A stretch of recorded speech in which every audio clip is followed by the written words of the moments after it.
This is the Game of the Year podcast, episode 20. Well, it's episode 114, but it's the 2021 Game of the Year. Welcome.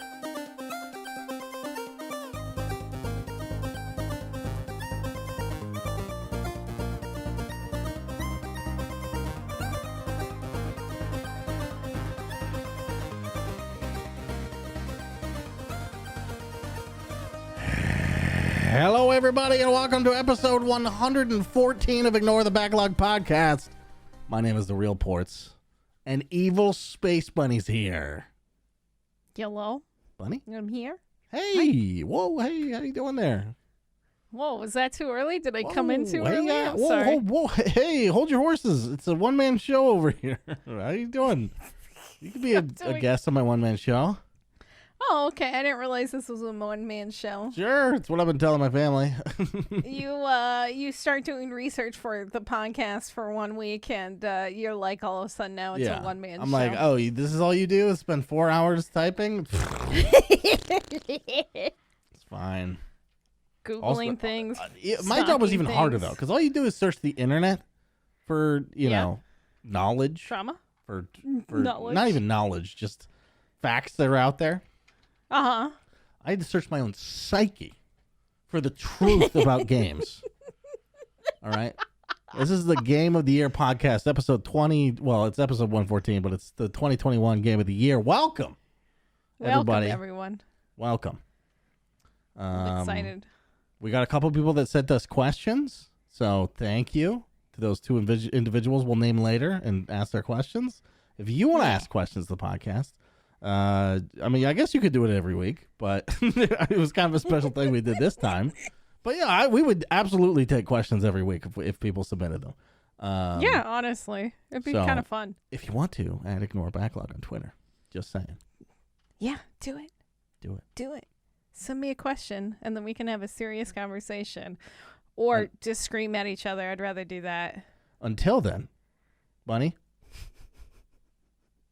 Do you want me to go first? Yeah. No, I'm going to go first. Okay. Did you play games? You got some? I did play games. Did you play games? I played more than you would think. You didn't play games, did you? More than you would think. All right. So, in my quest for more shooter arenas games. Is this Quest 64? Oh, wait, well, sorry. Yeah. Oh, God. Don't bring up Quest 64. I'm still mad at the Switch for that. No, but I picked up this game during my Devil's Daggers craze, and I'm still kind of on that craze right now. And it's been helping my insomnia when I can't sleep at night and I'm not video editing and doing stupid shit. I found this game called Post Void, and it looks like hot garbage, but goddamn is it so much fun.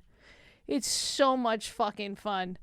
Visually, it looks very fucking weird, and it's difficult to like kind of get used to the visuals, but as soon as you do, because it's like true Doom style where it's like fucking everything's moving around real fucking fast. Hell yeah, sprites everywhere.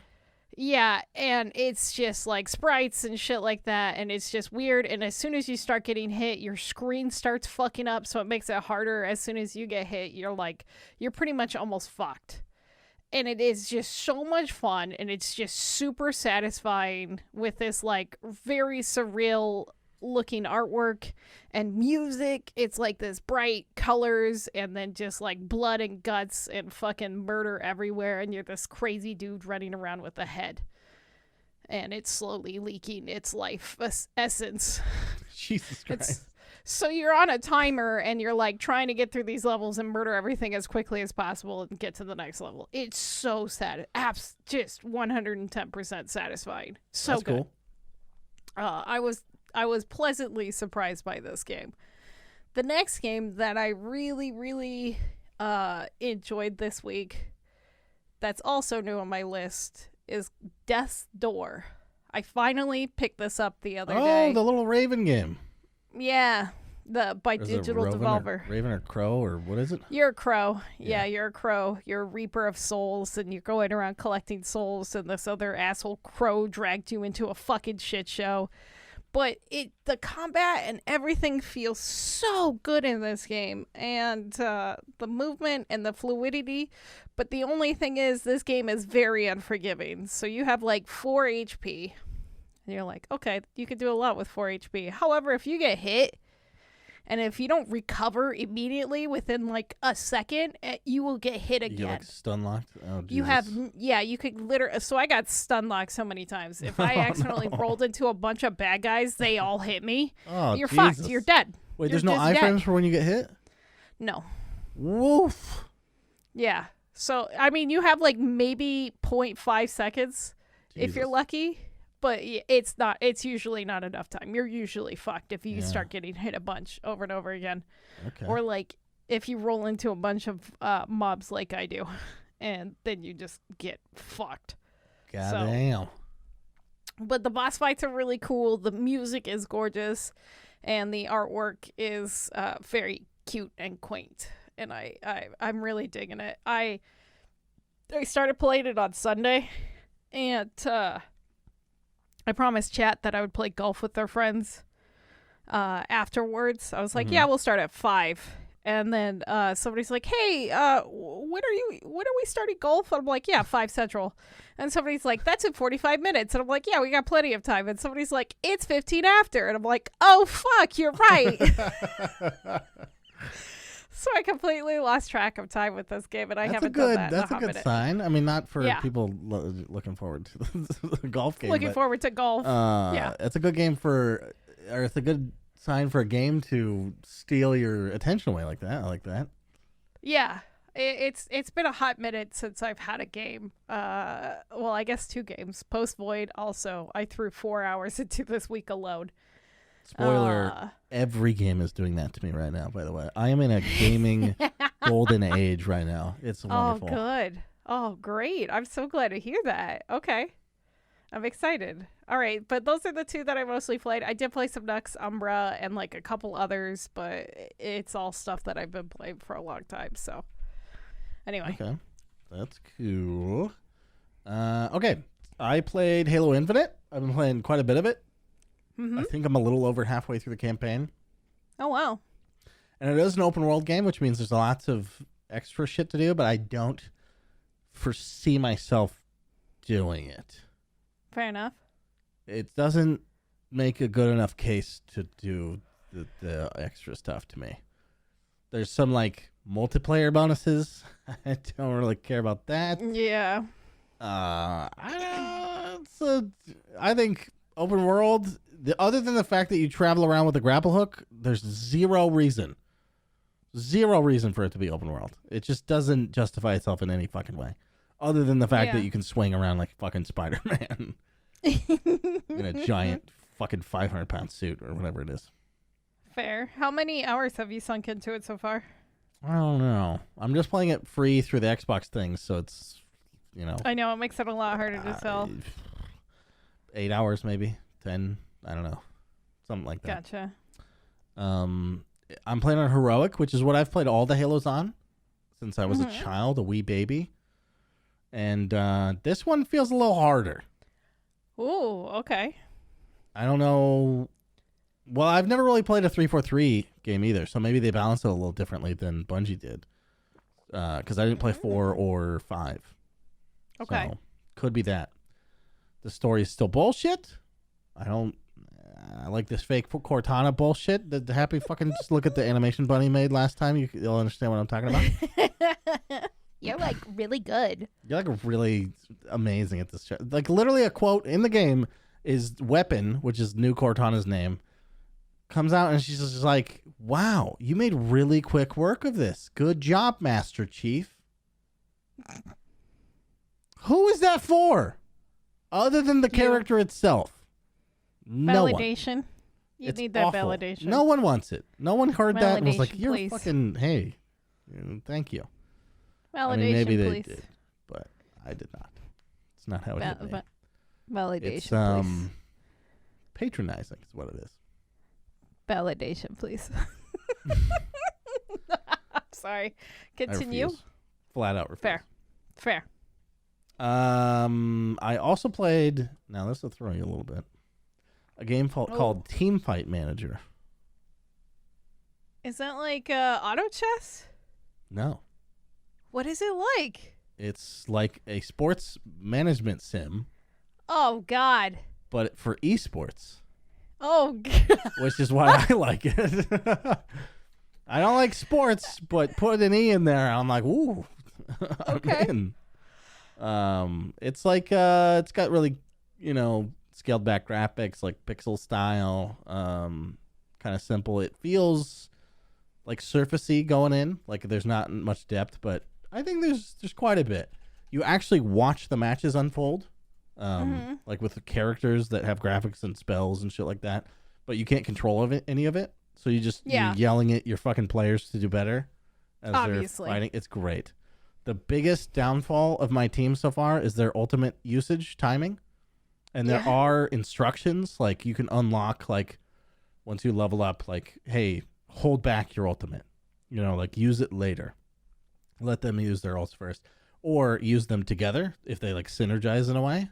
Or use them separately if they don't, or if it's like you're doing too much damage with too many spells. Yeah. So there's like a bunch of shit. You hire people and fire people. You're the owner.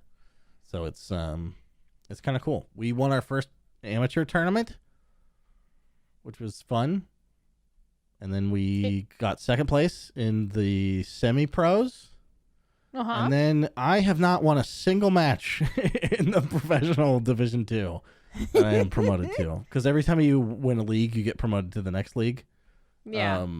And when I got to the when I got to the professional Division 2, everyone has double my stats. Like, holy shit. There's no way. I don't know if the best... If I out-ban and pick them... Oh, that's right. You get control of pick and ban, which is fucking super cool. Even if I out pick and ban them, I just get slaughtered because their units are too powerful. But it's very fun. I like it. Interesting. Okay. I sunk 8 hours into that game in one day. Wow. It was so fun. I couldn't stop playing.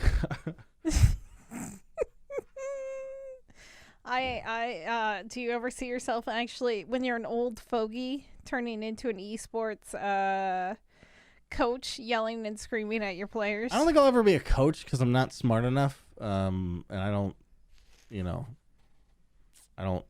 I haven't participated at that level. But one dream of mine is if I win the lottery, I want to buy an esports team and just be the owner of it, so I can just be around with money. I'm sure people hate people like that, but money makes the world go around, so fuck it. Fuck it. Buy an esports That team. will be my way into esports, is if I win the lottery. I'll hire everyone to make all the other decisions. I just want to be there. I just want to watch you guys play. Yeah, exactly. I'm your biggest fan. And I own you. Yeah. Wait, that sounds inappropriate. That's not part of my fantasy. Please strike that from the record.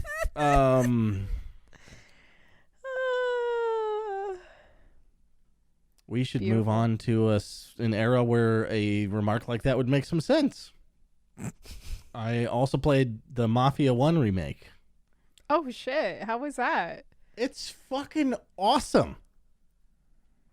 It is probably the coolest remake I've ever seen in my life. Like, I don't know if you've seen what Mafia 1 looks like and plays like, but they basically just made a different game and called it Mafia. But it follows the same plot threads and shit like that, but it's got different voice acting. Yeah. And I think they even rewrote some of the story. No part of the game is untouched, and it all seems, from my perspective of not really, I didn't beat Mafia 1. It's not like my favorite game or anything. But from the outside looking in, it looks like they improved it from every angle, and it's awesome. Oh, that's cool to hear. And also, I didn't realize, people throw around remake and remaster, so it kind of mixes up my understanding of what they are. Just subconsciously, not from obviously I can distinguish between them now, but when people talk about them, you don't really realize there's not very many remakes at all. No. And I would like to see more, because I know they're very expensive, but they're my favorite kind. I know KOTOR is getting a remake, which is fucking great. But, this one is fucking 10 out of 10. Amazing. 10 out of 10. Ooh, that's exciting. Okay. And then we beat It Takes Two. Me and Fabian. Put it off for a couple weeks, the ending of it, but a little longer than we thought it was going to be. But we beat it, and it's awesome. Really good game. It falls apart a little bit at the end, but not. I think we were just overly critical of it because we thought it was going to be like 12 hours, and it ended up being like 16. Oh, wow. Okay. So it's fine. That's a long game. It is long. I would have liked 2 6-hour sessions that I knew about, or not 6 hours, like 7.5, rather than 1 10-hour and then 1 5-hour. It was kind of weird, lopsided, and kind of strange, but yeah, it was good. It was a great game. It's fucking fantastic.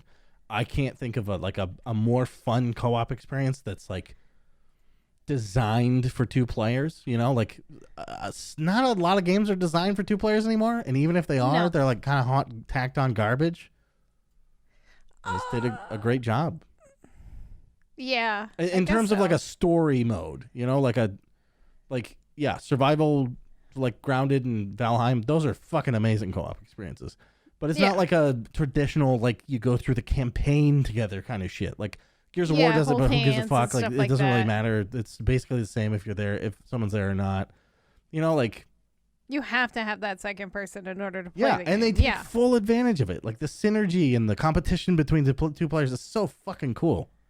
Like, when I flew... I know I talked about this on the podcast before, but when I was flying the fucking plane and Fabian got on top and played Mortal Kombat on top of the fucking plane with a giant squirrel... That's probably my favorite moment of the year. I know we're not doing that for awards this year, but it is. That is the thing that happened. I mean, you can count it. You can count it. Yeah. Yeah. So that was my week. Moments. Very good. I'm addicted to every game I'm playing. Sounds like a great week. Jesus. Oh, I also played a little bit of Age of Empires 4, and maybe my opinion of that game is turning around a bit. Oh, okay. We'll hear more about that later. Anymore. It's not shit anymore. Oh, okay. I can respect that. Do you want to jump into... Should we explain what we're doing? Let's fucking do it. Last year? All right. Let's fucking do it. Can you do that for a second while I grab some water? I forgot to grab some fucking water, but it's going to take 2 seconds. So just, real quick. I don't want to pause the podcast. So we're just going to do it fucking live. We're going to do it fucking live. It's all like we're streaming. Portz sucks. He'll hear this later. Oh yeah, he has wireless headset, so I guess he can hear me technically. But so the plan is we made a list.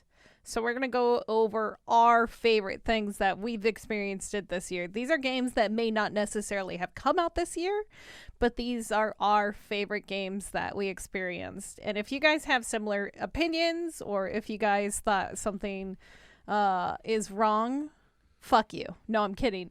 Please contact us and tell us what you think. Tell us your opinion. What was your favorite shit? Anyway, so we got a bunch of different categories, and we're going to go into each one of those. So, like, best shooter, best story, best character, blah-bitty, blah, blah, blah. And then, like Portz said, we do have a couple of questions that people did send to us, which thank you for also doing that. We do appreciate that. And then I think we'll go over our, like, loose top 10 and our plans for next year. Okay, so what are we doing? I was like worried that you weren't back yet. I was like, fuck. I was like, wait, how long is he gonna keep going? You should have said you were back. I was just filling shit up. Fuck. Asshole. Got him. Anyway, got him. Shooter. We're gonna start with the fucking shooters. Best shooter that we played this year. Yes. Okay. Yeah. I don't know why I did that like Jeff Goldblum. Oh yes. Best shooter. Mm-hmm. We could have done it like we could have done it like Doc. Maybe more of an emphasis on gameplay than narrative. Yeah. Yep. Sweet. Momentum. What was your FPS this year? Titanfall 2. What? You ever heard of it? Yeah. That shit show that is like dying? Yeah, continue. Yeah. But it's not best multiplayer shooter. Fair. The campaign in that fucking game is goddamn incredible. Yeah. So good. I put it off for years. I finally took the plunge. I didn't think that they could do it because I played Titanfall 1 and it didn't have a campaign and the game was kind of shit. Uh-huh. Titanfall 2, I put off, for what has it been, like almost 10 years or something? Like yeah, pretty much. Yeah, so really good game. I'm going to think about that game. I'm probably going to replay the campaign next year. Wow. Okay, it made that much of an impact on you. Yeah. Also, this sets the tone for my list, Ooh. which is about time games. Lots of time games. Wow. Okay. Mm-hmm. Like... Also, honorable mention, Singularity. Very cool. Also, time game. Did not play that game. I'll have to check that one out. Okay, so Titanfall. Was not expecting that. Yeah, I didn't think you were. A lot of these I bet you're going to be able to guess, but that one I didn't think you would. And you didn't. No. I feel like I've been thrown a curve and I don't know how to respond. You could respond with your best shooter of the year. So it was really hard for me to pick one for this one because I guess I fell off the wagon for first-person shooters.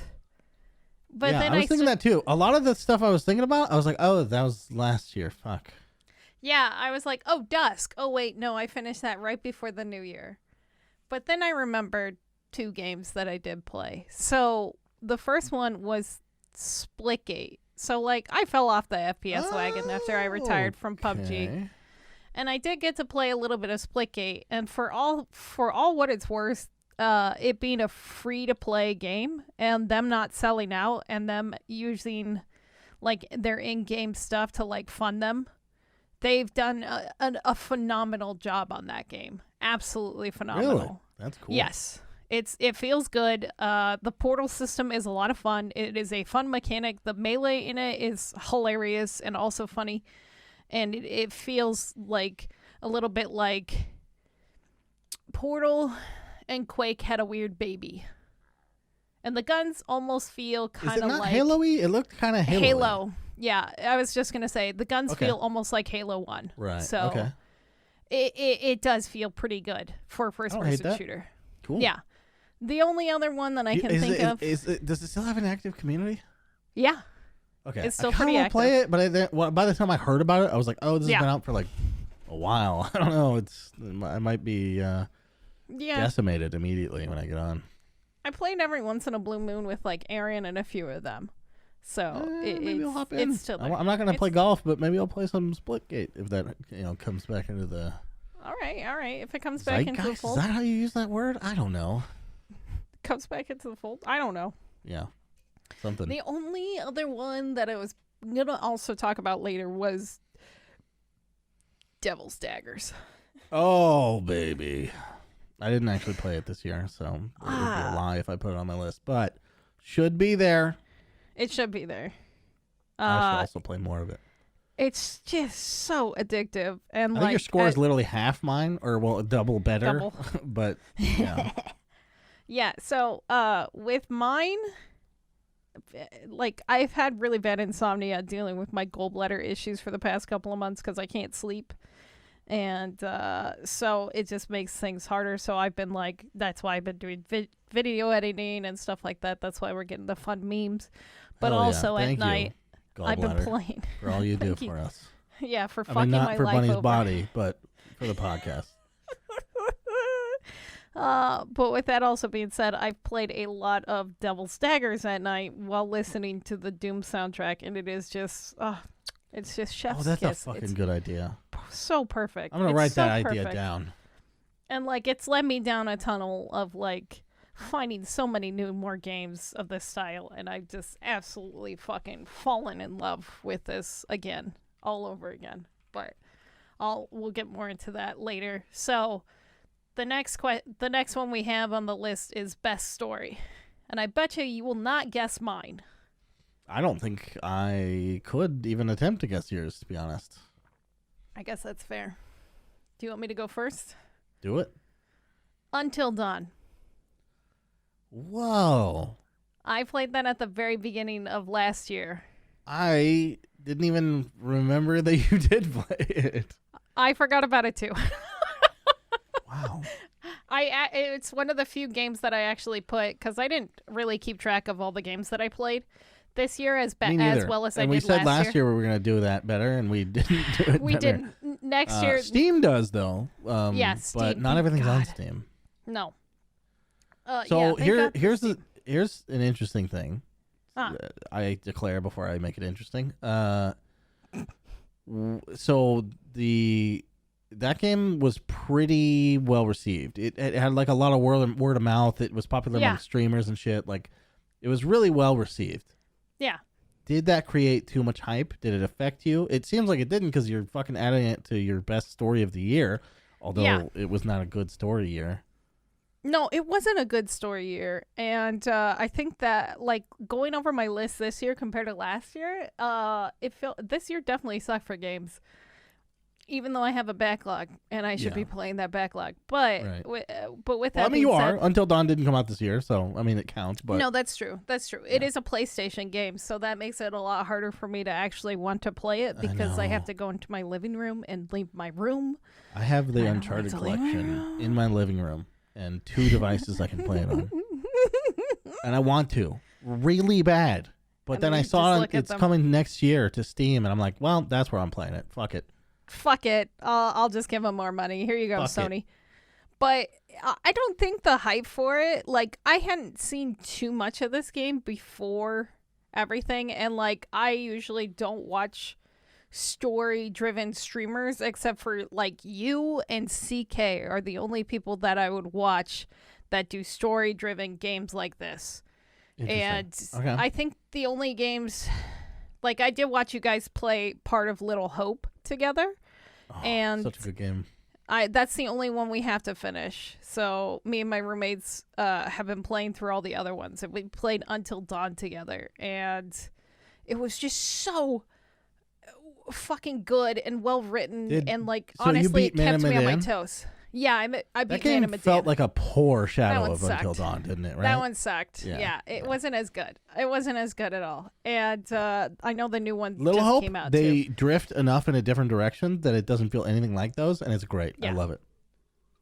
I still need to beat it, but, like, Until Dawn kept me guessing until, like, the very end, and when it's like, I like, was the Window Ghost gonna be real or not? And, like, then it was. It was just fucking great. Yeah, and Window Ghost, I know you fucking hate that part, but also the characters are kind of believable. Like, they're a bunch of fucking teenage drama bullshit way. But yeah, there are hyperboles of like realistic extreme hyperboles. Yeah. It's like a teen campy horror movie, basically. Yeah, pretty much. And I kind of dig that shit. Good one. So, yeah, it's really cool. Yeah. Definitely, for sure. Okay, what's your best story for 2021? My best story is, no surprise here, The Forgotten City. This game, I've played it, like, all the way through. And then I've played it. Well, I've played some, and I've watched some other content creators play it, because this is one of those games that I fucking love seeing other people solve it. You know, like, just work it through their brains, and, like, what do they piece together? What do I piece together? Like, how are people different? You know, how are they experiencing this differently? It's fucking awesome for one of the, like, just that type of experience. So if you finish it, go watch other people play it, because it's super rewarding to just remember how you did and what they're doing. And it's not like a comparison of, like, oh, did I do better than them? Because it's not about better or worse. It's about different. Like, how they could find something I never even fucking thought of, or end the game with a fucking gun in the beginning. Like, it's fucking crazy. It's really cool. There's, like, a lot of systems going on with, like, conversation, and I roll charisma every single game, like, RPG I play. And this game is, like, basically all that. like just conversation and branching paths and different shit you can do with different information or items. And it's a fucking time loop. You and your time loops. So good. I have that one on my list for next year to play. So I'm kind of looking forward to it. I recommend bumping it up, whatever that list is. Okay. Boom. Just do it. Right away. Just do it. Yeah. All right. All right. All right. All right. What was your best character of 2021? This is a hard one. Yeah. Because I don't really think of games in that way, usually. Fair. It's very rare that I'm playing a game where I'm like, that character is amazing. Usually, I get impacted by a character, and my psyche or brain, it just sucks it up as, this game is great. Yeah. So piecing that apart, I'm glad that we have the category, because I wouldn't think about it otherwise. I think my favorite character, and maybe it's selfish to say the main character of a game, because you're partly in control of it. But the main character, Harry, from Disco Elysium, is the most relatable, absolute fucking degenerate piece of shit. He is great. In the most cringy and endearing way I've ever seen. It's so fucking good. It's so Every time he fucking fails to punch Kuno and just fucking blatantly says over the fucking cop radio that he lost his badge and his gun because he was too drunk or whatever. And then they don't fire him. They're just like, we figured. That's just kind of who you are. And you're like, fuck. It's like, hey, I don't understand this thing because you're the character and you're trying to get more information about what it is, or you could play along and pretend that you do know what they're talking about, even though it's like this weird universe and such. That was another thing I often would pick the most like bold roles like on conversations of like, hey, how do you explain this? Like, it's like a 2% chance that you succeed, just to see fucking Detective Kim rip me to shreds when I fail. Honorable mention to Detective Kim. Detective Kim. Fucking hell. That game is the most stinky on my pile of shame. I need to beat it. Yeah, same. Especially since it won a bunch of awards in 2019. So... That was a long time ago. Fuck. I know. Fuck. So there's some games that I keep putting off that I'm like, eventually I'm just like, nah, I'm never going to play it. This is not one of those games I would ever let that happen to. Ever. Well, just do it. Right now? Yeah, do it right now. Let's stop This is recording. the end of the podcast, fucker. Goodbye, everyone. Yeah. So Harry from Disco Elysium, that's my pick. Bunny, what's your pick? That's a good one. I had a hard time with this one too. Last year I looked at my list and I picked, obviously Arthur and Alistair, my boys, my two AA boys. So I looked through all of my things and I was like, did I really I like the characters in Until Dawn, but none of them really stood out to me. And this is, the only one that genuinely came to my head immediately was the computer in Breath's Edge. Now I know how much I talked about Breath's Edge and how much you fucking hated how much I would like to remind everybody that the writers of Deadpool wrote the fucking story for this game. But the fucking sassy goddamn computer. I love sassy computers and AI in a video game. There's something magical about it. And I guess I do have an honorable mention because the computer in Journey to a Savage Planet is also just as sassy and fucking rude and inconsiderate of your actual life and well-being. But not written by Deadpool people. But not written by Deadpool people. That game is great. Other people can do it. Huh, weird. Yeah, that game was great, and I really, really did enjoy Savage Planet. But I'm not against Savage, I'm not against Savage robots. I hope that's clear. Because I like them a lot. The Rogue One robot is one of my favorite. Yeah. Yeah, I like them. HK-47, my favorite. Yeah. Fucking, Yeah, but there's something about the robot in Breast Edge, like he's just super sassy and he knows you're a fucking idiot, so he treats you like the goddamn like monkey man that you are, because your character's just call like you meatbag. No, but there's like this one clip where he's like, "Hey, I need to use all my processing powers, so I'm gonna shut down for like 5 seconds." And he's like, "Here, go over here and do this puzzle." And so you start doing this puzzle, and like you blink, and then you reopen your eyes, and the computer was like done processing, and everything is on fire around you. And you're just like clapping your hands, and you're just like, "Yay!" as the fucking character. And the computer's like, "What the fuck did you do? I blacked out for like a fifth of a second. Like, what did you do? How?" And it was, yeah, I don't know. I just fucking loved it because he just yells at you and calls you a fucking idiot. But That's great. yeah, 10 out of 10. Get screamed at by a robot. Okay. Best artwork. I'm going to start with this one. So, I love my puzzle games. And it's really funny because before we started the podcast, my friend Melon is playing through one of these games, but the Room games. And I beat the Room 4 this year because it just came out. I still need to get the Room VR, but that's really going to fuck with my brain. But these games I love so very much visually.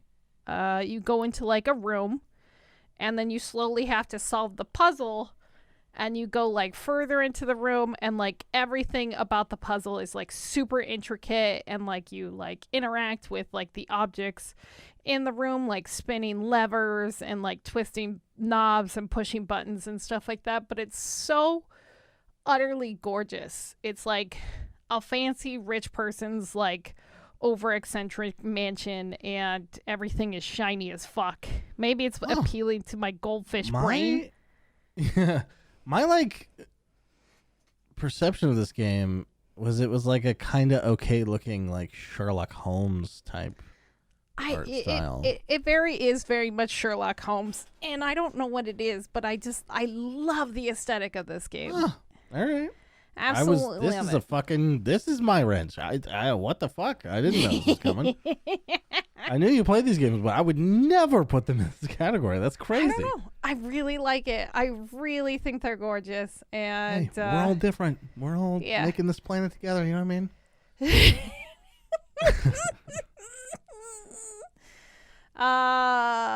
But yeah, I think the only other game that I can honorably mention that I did also play like a lot of last year and this year is still the Kingdom games. Like the Kingdom 2 had like an expansion that came out, and the side-scrolling pixel art and just everything about that game is also absolutely gorgeous too. Awesome. So. Anyway, what was your best artwork game? Mine is Pillars of Eternity 2. I don't think I've ever looked at a game that I like more than this game. Maybe. That's a big statement. It's up there though. Definitely my favorite of this year. Yeah. My work and PC or home PC like wallpapers were varying different fucking screenshots or artwork from the games for the months that I was playing the game. So I love the art in that game. Yeah. Had a big impact. Yeah. I was a little worried at the beginning because it felt kind of piratey, like right off the bat for no reason, but then it kind of chilled out on that and became the pillars that I know. How does the artwork hold up to the first one? I think it's probably better. I think it's better. Yeah. Yeah. It's just an improvement, basically. The first one is like set in a dreary part of the world mostly. Yeah. And so it's dreary as fuck. And so this one is like a bright, exotic islands and shit. So there's a lot more pretty stuff to look at. It's shiny. Yeah. They have these water shaper people that move water around, and they have a lot of cool shit like that. And also Aothis, this giant fucking emerald god walking through the fucking, like he's literally towering over the ocean, walking through it, and eventually you stand on like a mountain above him and you look down on him. Holy fuck, that is a cool scene. Unbelievable. Best fucking graphics that CRPGs have ever seen. For the hands down. Oh yeah. Definitely, for sure. So yeah, Pillars of Eternity 2. Fucking great. Pillars of Eternity 2. Beautiful. If I had to give a honorable mention, it would probably be Returnal. Oh, which okay. is a new generation game. Yeah. On the PS5. Came out this year? Question mark? Yes. Oh yeah. Okay. I can't remember if it came out at the end of last year or this year. Didn't the consoles launch this year? I thought they came out at the end of last year. We should know this, but there's a shortage. Come on. Yeah, come on. Does anyone really have a PS5 besides ports? CK does. Oh, they did come out in November. Oh, maybe Returnal is from the launch. Fuck. That's fine. Close enough. Doesn't matter. Close enough. I have a note later about it being released this year. I'm pretty sure. I didn't even look it up. Fuck me. Yeah. So Returnal is creepy as fuck. It's great, and it has a lot of Alien vibes. Yeah, which I am newly a fan of. Really? So, wait, have you not seen the Alien movies? I hadn't before a couple years ago. Yeah.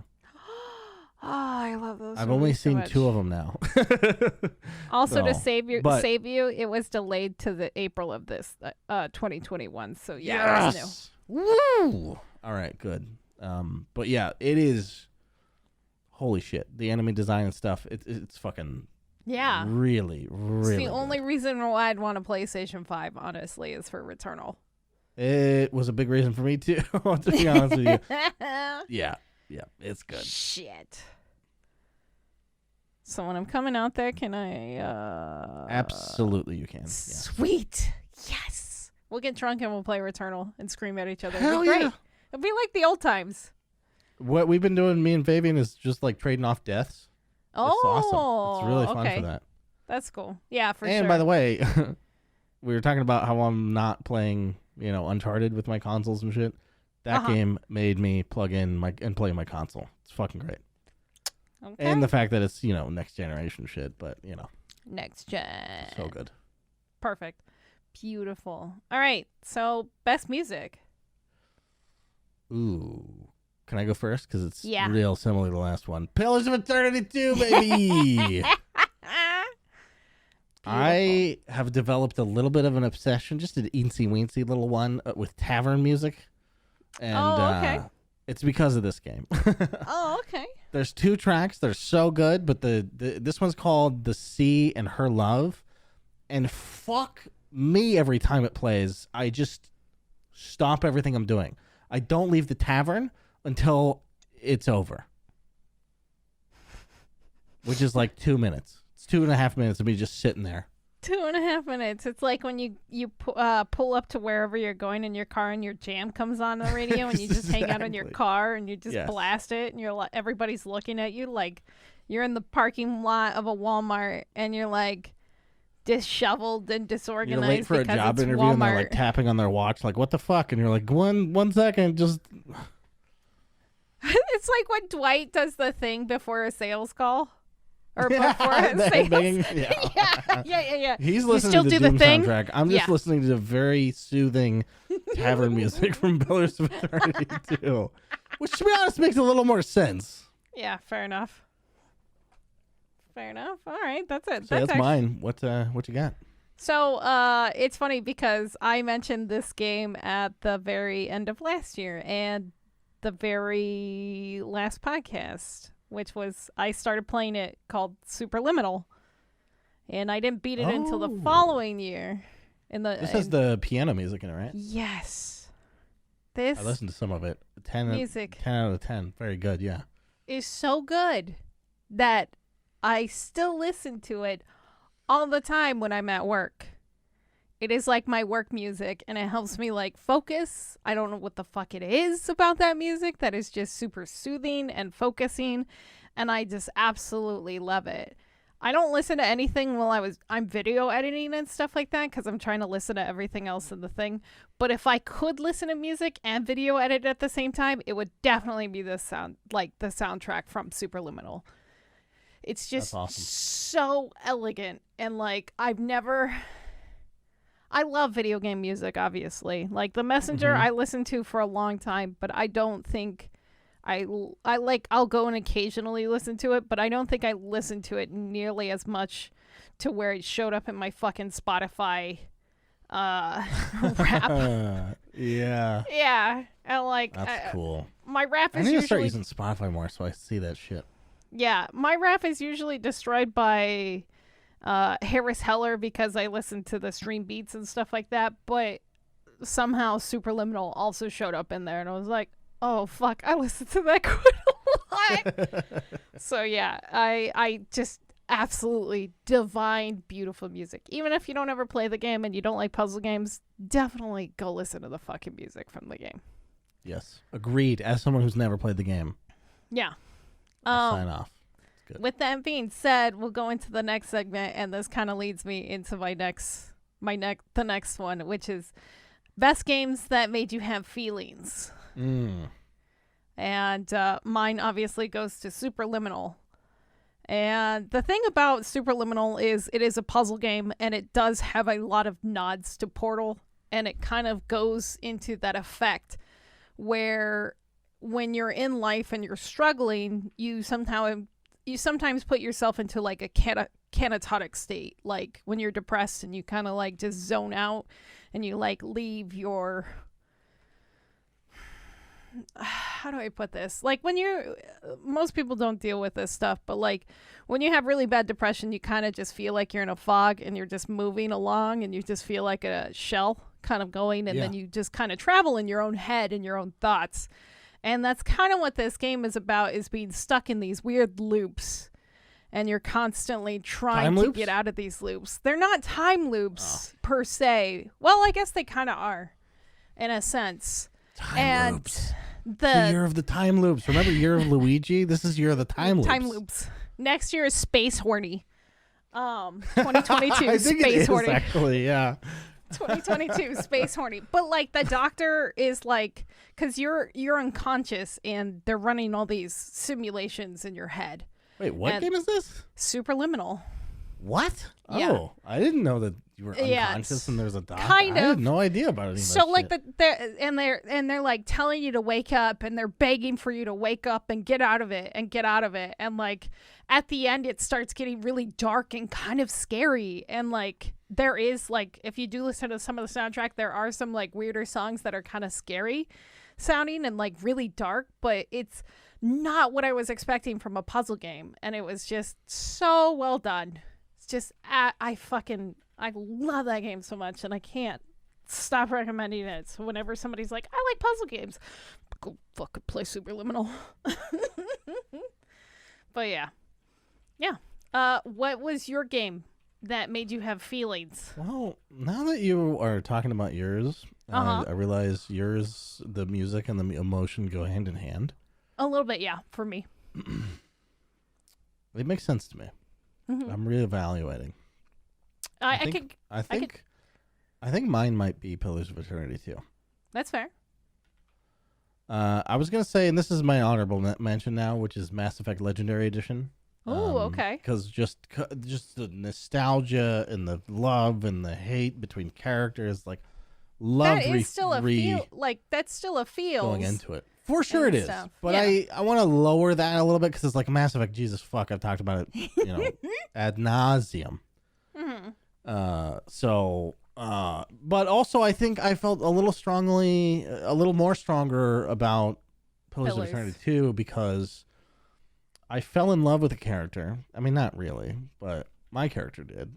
Yeah. And we disagreed to the point, which actually this happened to me in Mass Effect 2 the first time. I didn't fall in love, but me and Morden Solis were besties, and we disagreed on a very fundamental like ethics issue And so I had to shoot him in the back because I was so convicted to do what I thought was right.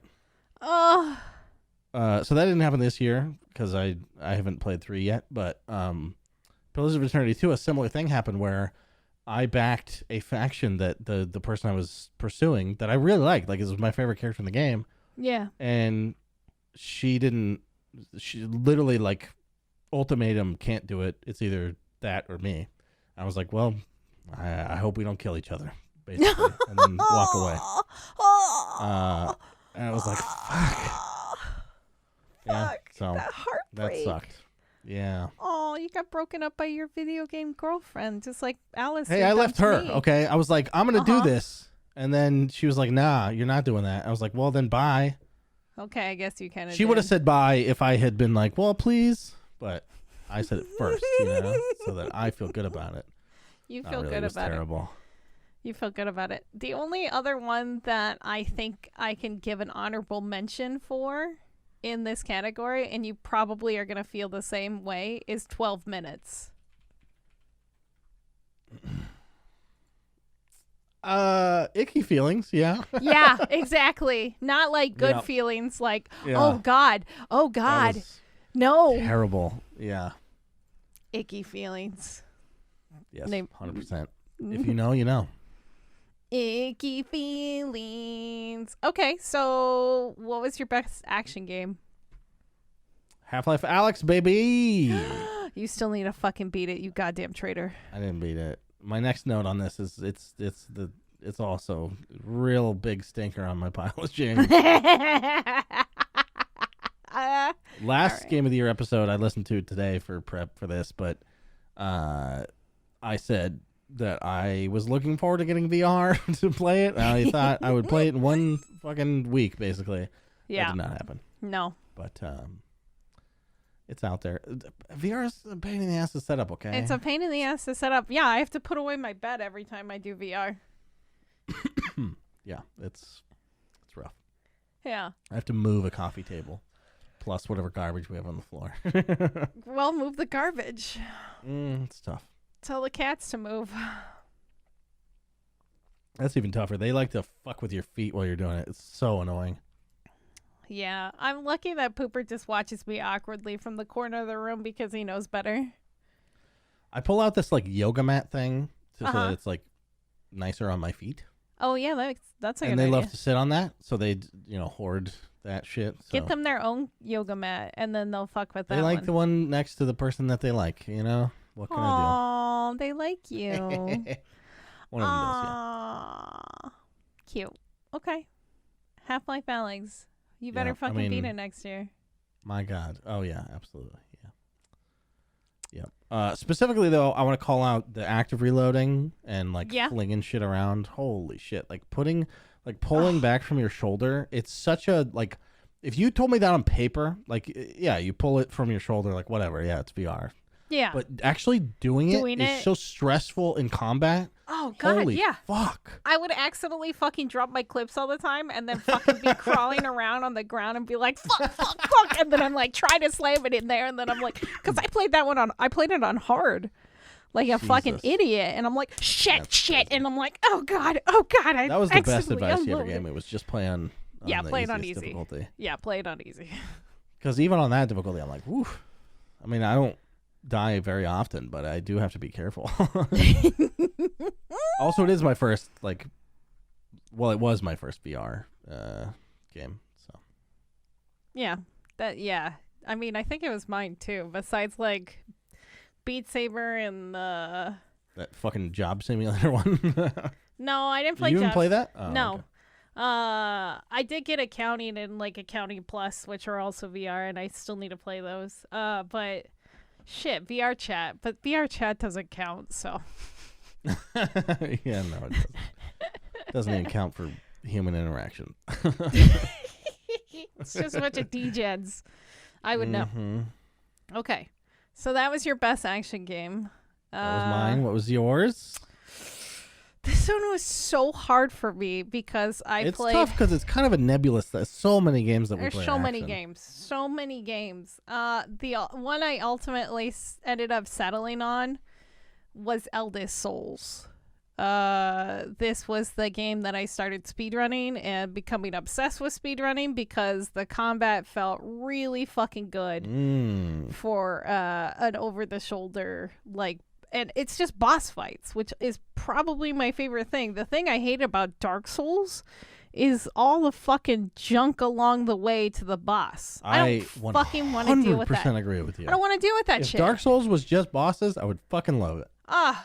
That's what it should just be. Just bosses. Just bosses. Make me a game called the Just lore Bosses. Nerds would complain. They'd be like, well, but Fucking you didn't nerds. read the Shut the fuck up. Who cares? I just want to hidden hit things. text behind. If you pee on your What monitor, fucking then hit the on ring things. description actually tells you how to get to the boss 5 seconds quicker, and it tells you that he was the mother of this other character you wouldn't even know is in the game unless you peed on the box art on the fucking physical disc. Fuck the lore in Dark Souls. Is what I'm saying. Yeah, 110% on that one. 110% on that one. Pee on your fucking boxes. But yeah, it was just really satisfying. The mechanic, because there's no healing. The healing mechanic in that game is only if you get so many hits off, and then you start recovering health over time. So if you start fucking up in that, there's still a chance for you to recover, but it is very hard to come back from. So, like, you're constantly in this, like, underdog situation. And it just, I don't know. When you come out on top from, like, having, like, less than a sliver of HP, and then you just beat the shit out of the boss for a few minutes, and then you're back up, and it's just like, yes, I can do this. And then you get hit and lose, like, 3/4 of your HP, and you're like, no, I can't, but... Yeah. I don't know. It's a good game. It's definitely a good game. Cool. Maybe I'll try it. You'll okay. I think I'm getting into harder stuff. Maybe slowly. Okay. Fair enough. Just don't ask me how Bloodborne's gone. I won't ask you about Bloodborne. I don't blame you. Thanks. My roommate was literally screaming the other day and trying to throw the controller at Bloodborne. Trying. Does he have a fucking Wii? Well, it's not his strap? PlayStation. It's Zach's, and Phil was playing, and he was like, "This fucking fish area, and these fucking dogs," and yeah, it was great. I agree. 10 out of 10. So, next one is best time sync game, and I'll go first. And I think you could guess what this one is, because this was my therapy game. game. Binding of Isaac? No. That's going to be my next one. But this one is Power Washing Simulator. And I guess House Flipper 2. Yeah, that makes sense. Yeah. House Flipper 2, it can coincide like hand in hand because they're almost so similar with like the same repetitiveness and just like watching something unfold as you just do this like real basic task, and it's just so satisfying. And now Washing Simulator is co-op, so I've been playing that with my other roommate Zach, and I'm like, thank you for coming to therapy with me. And he's like, what? I'm like, this is my game when I'm super stressed that I just turn on and I just repeat the levels, and it just makes me happy for some reason. It gives me serotonin. That thing they do where they like fry your brain, turn you into a vegetable if things are like too bad for you, like medically or whatever. Yeah. That's what it's gonna be. They're just gonna be like, instead of doing that, they're gonna be like, this is much more humane. We're just gonna sit you in front of a computer. This is probably gonna be VR or something, but you're gonna sit there and just play like farming simulator, train simulator, and power washing simulator. Absolutely. I would 100%. My buddy has been subtly talking about farming simulator in a way that he knows better than to ask me, but he's bringing up so much. I think he is asking me, trying to get you to play it. I don't know that I 100% want to say no. Is the scary part. Oh no. I'll play with you guys if you do it. I do have farming simulator, so I don't really have anything that's like super relaxing right now. I don't think. Okay, RuneScape, I guess, is the only one. Yeah. But I go through phases of that, and Yeah, no, I'm kind of the same way too. But I think you should definitely, if you want a super just like chill layback game. I literally saw Mud Spire or Mud Tires. What the fuck that fucking hardcore trucking one is, like through weather and shit. I looked at that for a split second. I was like, oh, kinda, yeah. Oh, Kinda, yeah. And then immediately I was like, I don't like cars, or what the fuck am I doing? I guess driving around in Mafia is kind of fun. Yeah. You know, just like an open world, just, you know, fuck with the random civilian here and there. Exactly. Yeah, one of my favorite streamers, he hated GTA 5, but he liked the driving in GTA 5 for whatever reason, so he would get drunk in IRL. The driving is very polished in that game. It's really good. And then just drive around in GTA 5. That makes sense. Drunk driving in GTA. I should just horseback ride in Red Dead 2. That's what I should do. Oh, there you go. Just turn on the thing and just watch it. It would be... Yeah. You just and then lean I'll back. get ambushed by the law for no reason. Yeah, or you'll just magically run into a buggy and then your horse dies and you get launched across the map. I'll run into a rock and just like my horse will disintegrate. Discombobulate. Okay, so what was your best time sync game besides Dota? Wait, someone should do a Robert Downey Jr. like discombobulate on the horse. Oh God, somebody should definitely do that. I don't have the skills, but someone should. Are you trying to tell me that I should do it? Maybe. I'm not saying you have to. I'm just saying it would be cool. I'll try to remember. Discombobulate. All right. What's next? My time sync. Yeah, your time sync. I think I have to put Grounded on here. Oh, okay. I know it was on my list last year for something, but it's a game that Fabian and I are probably going to play until they stop updating it. And maybe even beyond that. Probably beyond that, to be honest. Wow, okay. It's like one of my favorite game worlds to just be in, you know? It's very cute. I do love the aesthetic of that. I like just being a shrunk down kid. Yeah. Not a worry in the world except what's in my backyard, you know? Which happens to be a lot of actually more. I think they're updating it to have more and more fucking spiders, which stop it, please, Obsidian. No. More spiders. I mean, it's nice because you can trap them and fucking get the resources from them, which you kind of need. Eat them. But also, after playing Valheim, I understand how good I had it with the building in Grounded. Oh my God. It's so easy in Grounded.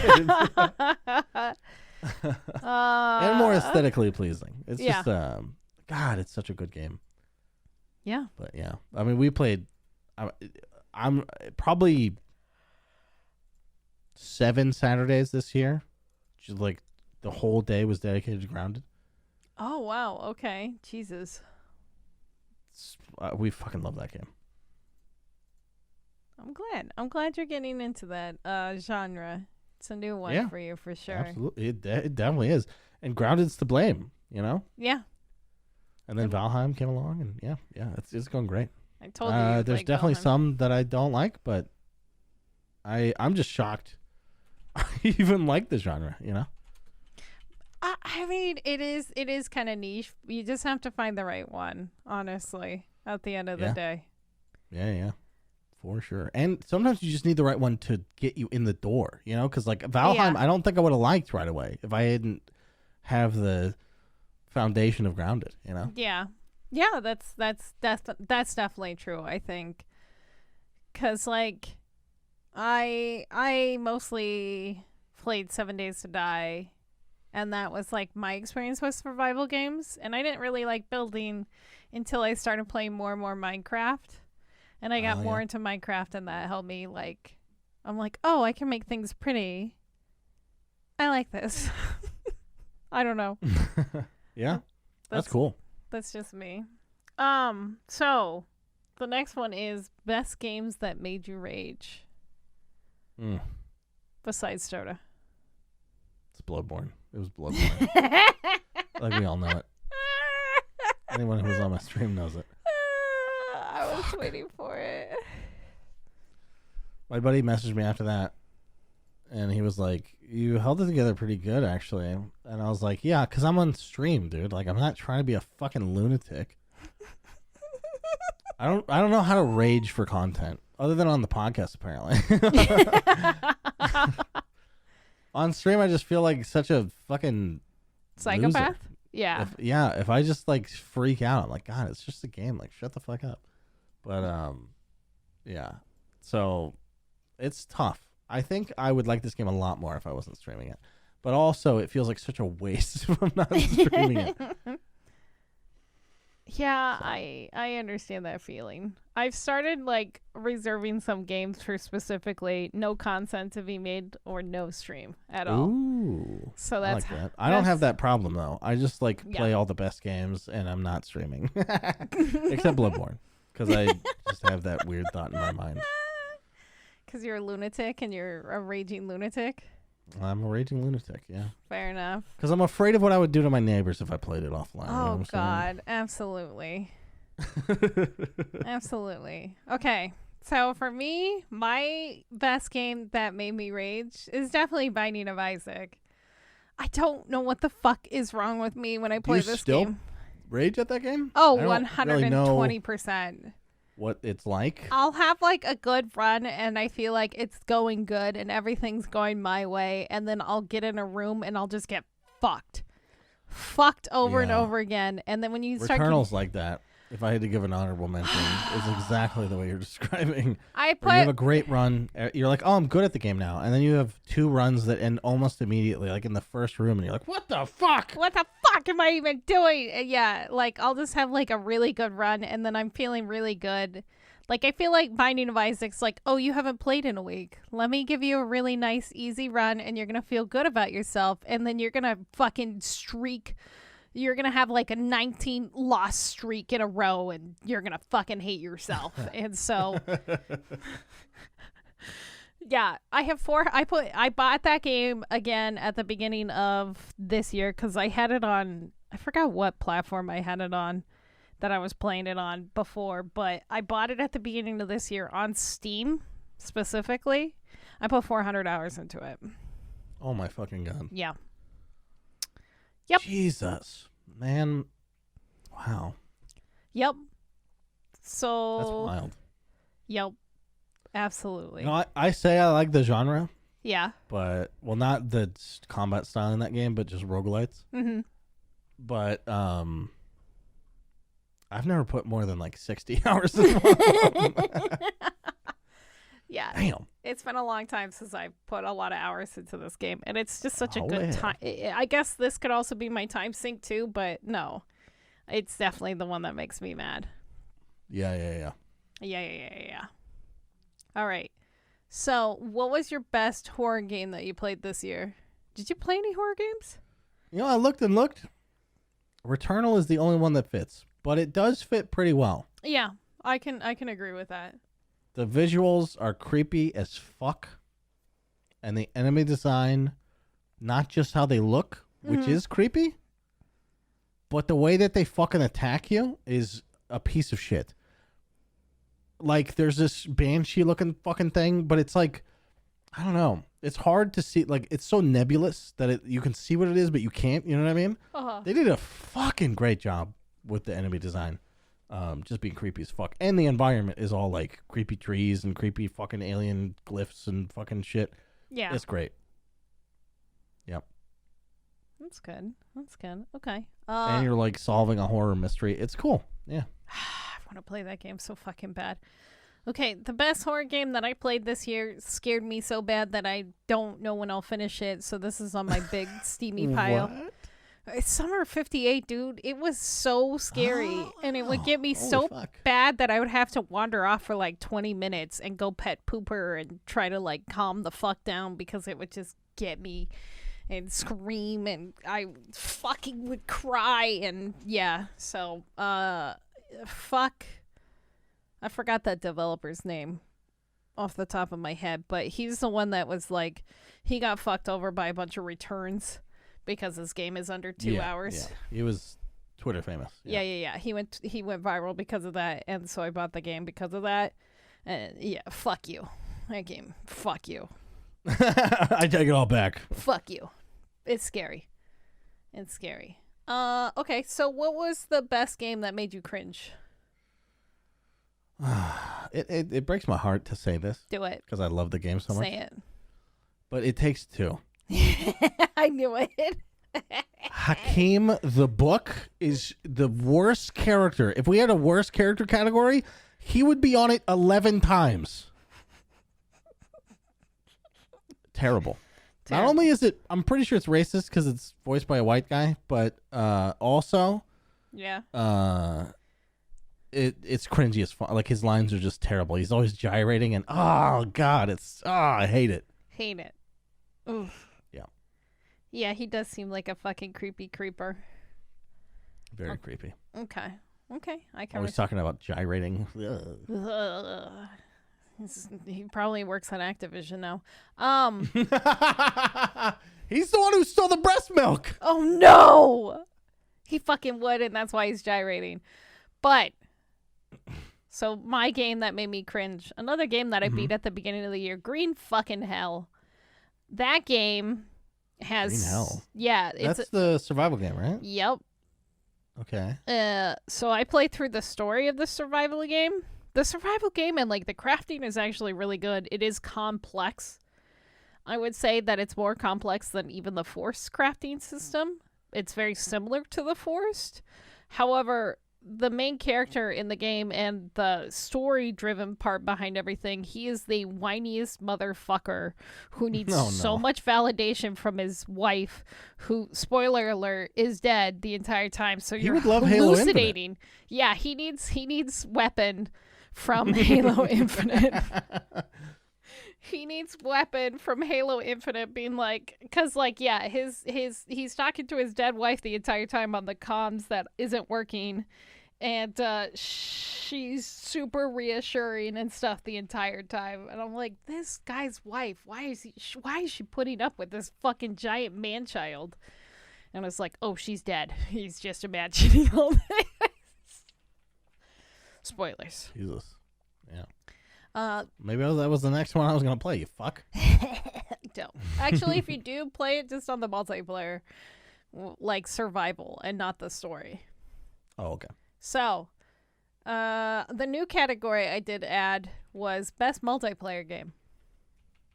Okay. Did you pick out one? I did. Let me scroll down. Sorry. I know your 6 pages of notes. I made you work. I really did. I have so much. I am not even halfway through my notes right now. I know. Best multiplayer. Valheim is what I put down because it's similar to Grounded, and it came out this year. And we've put, you put more hours than me. In less release time, we have more hours in this than we did in Grounded. So I think it's more about where we are in life and all that shit. But I had a great fucking time playing this game, and we spent an entire day building a castle that we failed at, and I still liked but that day. You know? It's pretty special when a game can do that. I spent a fucking... I'm going to save this for later. It's a rant for later. Okay, we'll save it. Very good multiplayer. Very good multiplayer. Beautiful. Okay, so I have to get... Besides Minecraft, because I love Minecraft as much as it is, and building stuff with community and shit like that, I have to give it to Battleship and Golf with Your Friends. Over the past couple of weeks, I've been playing Battleship off and on with a few friends on stream while getting drunk and doing stupid bets to where I have to wear MILF hat on stream, which I did on Sunday. It's fair. I got him back. He has a I Heart Hot Dads hat now, and he wore it on stream. So I don't know what it is about Battleship. I've always loved Battleship, the fucking game, like on tabletop, I guess, but it's been very satisfying to play that. Also, Golf with Your Friends. I don't know why, but we've been playing that a lot lately as like there's 12 of us screaming at each other in comms, being like, why the fuck did you hit me, you stupid fuck? And it's just it's so great to hear people screaming at each other. Brings people together. 100% brings people It pushes together. some people apart, but it pushes the rest of them together. Yeah, by screaming. Yeah. Okay, games that you hated. Oh, man. Looking back, it's like embarrassing. Duke Nukem Forever. Oh, was the God, game that I you played this played year that? that I hated. You played that. I forgot. I made you so play that. So I think that one explains itself, like why I hated it, right? Yeah, it's bad. What's not explained is why I played it. Because I made you. You did not. I didn't? Did you? I thought I bought that one for you. So. Maybe you bought it. But the thing is, I was looking for shit to play for B tier Wednesday, and I was Yeah. like, oh, let's like see if this game is as bad as everyone said it was. And I just made I lessened that series with that game. Because it's not B tier. It's a fucking unredeemable pile of shit. I mean, I couldn't find. Look, I've played some garbage. Look up Cursed Crusade, okay? I made it through a glitch that I couldn't pass for 30 minutes, and I found out how to get past it on stream by myself. I couldn't find a redeemable quality about Duke Nukem Forever. Not one. Not even John St. John's voice was good enough. No, it's not. It's so bad. So I did buy that for you for Christmas last year. I see that. That's fuck you. All right. We're done professionally. Merry Christmas, you fucks. Okay, fair enough. Yeah. So, yeah, that's mine. What's yours? My game. A game that I hated this year, Cyber Shadow. I hope you have enough vitriol left after that. I do. You know, go at it. I Okay. do. I do. I wasn't sure if I sucked that out of the room. No, I'll add some more into it. So, Okay. mine was Cyber Shadow, and this game was done by the publisher Yacht Club. I forgot who the actual developer is, but I remember Yacht Club has their name all over this, and they're the ones who did like Shovel Knight. So I was like expecting good things from this. And it looks like it would have everything I love, like fast-paced, side-scrolling action, kind of look like The Messenger, but it does not Yeah, it does. feel good.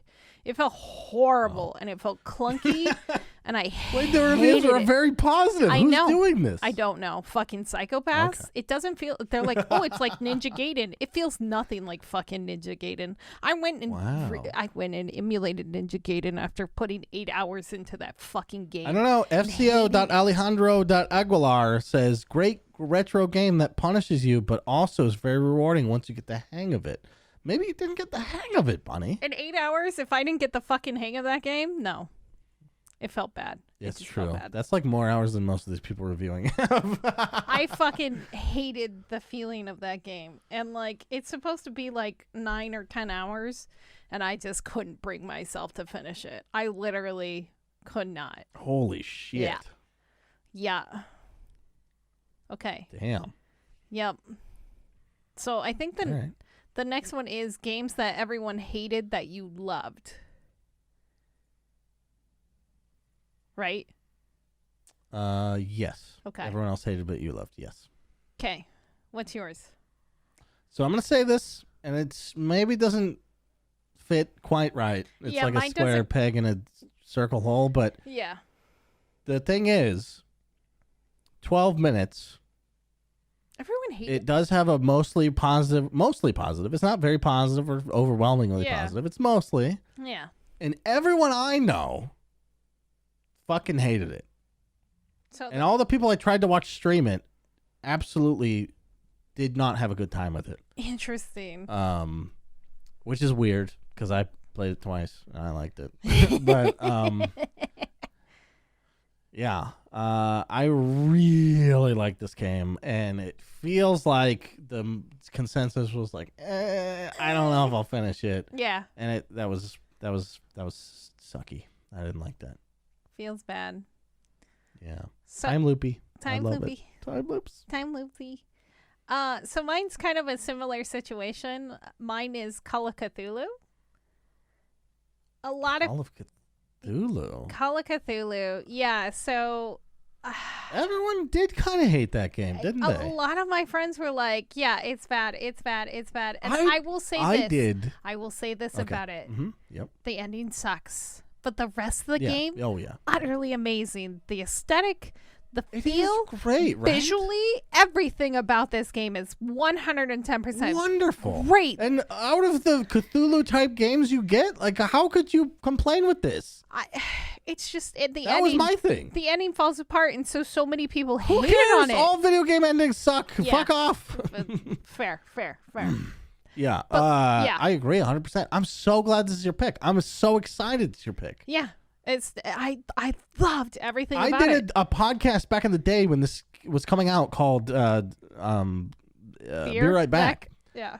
And everyone on the podcast hated it, and I loved it. And it was so distressing to me. Because they're the Cthulhu fans. I was like, oh, I guess I'm just a casual bitch that doesn't understand how bad the Cthulhu stuff is. But I don't think that's it. No. Like the fight with the fight where you're like running and breaking the glass and the daggers, like it's frustrating, but it's also really fucking cool. And like the killing the painting, and it's just absolutely phenomenal. And I also one of the only games to ever give me a jump scare. Like it's like that game and Amnesia did that. Wow. The only games. Okay. That's and Wolfenstein Return to Castle Wolfenstein also gave me a fucking jump scare. Fair enough. All right. Yep. So 12 minutes, Call of Cthulhu. Interesting. So very different games. Very different games. Games that were overhyped. Oh man. What was yours? Go first. Oh, I have you want me a to go locked and first? loaded fucking answer. Okay, I'm sorry. I'm gonna go with Back 4 Blood. It was such a huge, utter letdown, and I've already talked about it quite a bit extensively on the podcast, but the AI is atrocious. None of the original founders that made Left 4 Dead are on the team, and like the people that refounded Turtle Rock barely worked with the Left 4 Dead team, from my understanding. So it doesn't even attempt to recapture that. It's just, it feels half-assed and sort of rushed. And I don't know if they had time crunches from Warner Brothers, because Warner Brothers published it. So it just feels... Could be. Possibly. And like, since we were talking about, didn't they get bought by somebody else? They got bought by like, Tencent. Make it a series or some shit. They got bought by Tencent, so it'll be interesting to see if it can have like a rise of the rise out of the ashes and have a No Man's Sky moment. But it is just, it's. Hey, look. I'll play it. I hope every game has that I don't like. I want literally every game I like. There's no game where I'm like, I didn't like it. I don't want them to have redemption. There's no fucking game. Yeah. I hope they do. Sounds great. It sounds unlikely under Tencent, but maybe. Maybe. Who knows? Like, yeah, who knows? Okay, what's yours? In a year where time loops are the coolest thing, all right? They're my favorite thing. I played them the most, probably out of any weird genre. Yeah. What the fuck is so cool about Deathloop? It's terrible, Bunny. It lacks all identity. You look at it, you look at screenshots, you fucking play the game. What is it? Dishonored looks like fucking like steampunky Londony fucking old timey shit, like 1800s shit, right? You know what it is. You can look at it. It's got a great visual style. Right. Deathloop is like, I don't know, fucking over here. This thing's purple. Neat. And that thing is brown. Shiny. and then our characters exist. Yeah. Right? Yeah. Isn't that cool? Neat. And what about the time loops? Right? Yeah. That should be the thing that I like the most. What happens in the time loops? Now, I can't take credit for this eureka moment. I watched an analysis video about it. Because I felt like it was off. I wanted to know what the fuck was going on without having to play it more. I don't remember the name of the YouTuber, so sorry. I'm stealing your shit. But time doesn't move while you're playing the game. Ever. Wait, what? In a time loop game, time does not move while you have control of your character. Time only moves in the loading screens. So all the things you do to set up things happen during loading screens. You don't get to see anything cool that's paid off from what you've done. What's the point? What is the point? The point is to exist with the other time loop shit and have people praise you for it, I guess. That's what's so fucked about it. That's super That's fucked. what's so fucked. And it's from a studio that knows how to do this shit. Dishonored 2 has the fucking coolest level in gaming, I've said many times. They couldn't pull it off. They couldn't pull it off. They're being published under Bethesda now. But like, I don't think that would have an effect on the it. thing is, everyone goddamn loves the game. It's overwhelmingly positive. Everyone fucking loves it. I don't get it.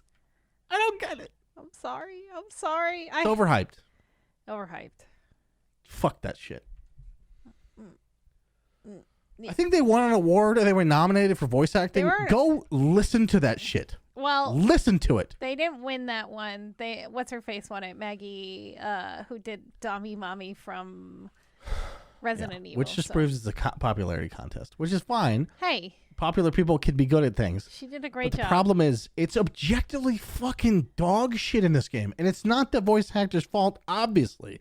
It's the fucking shitty ass writing. Yeah.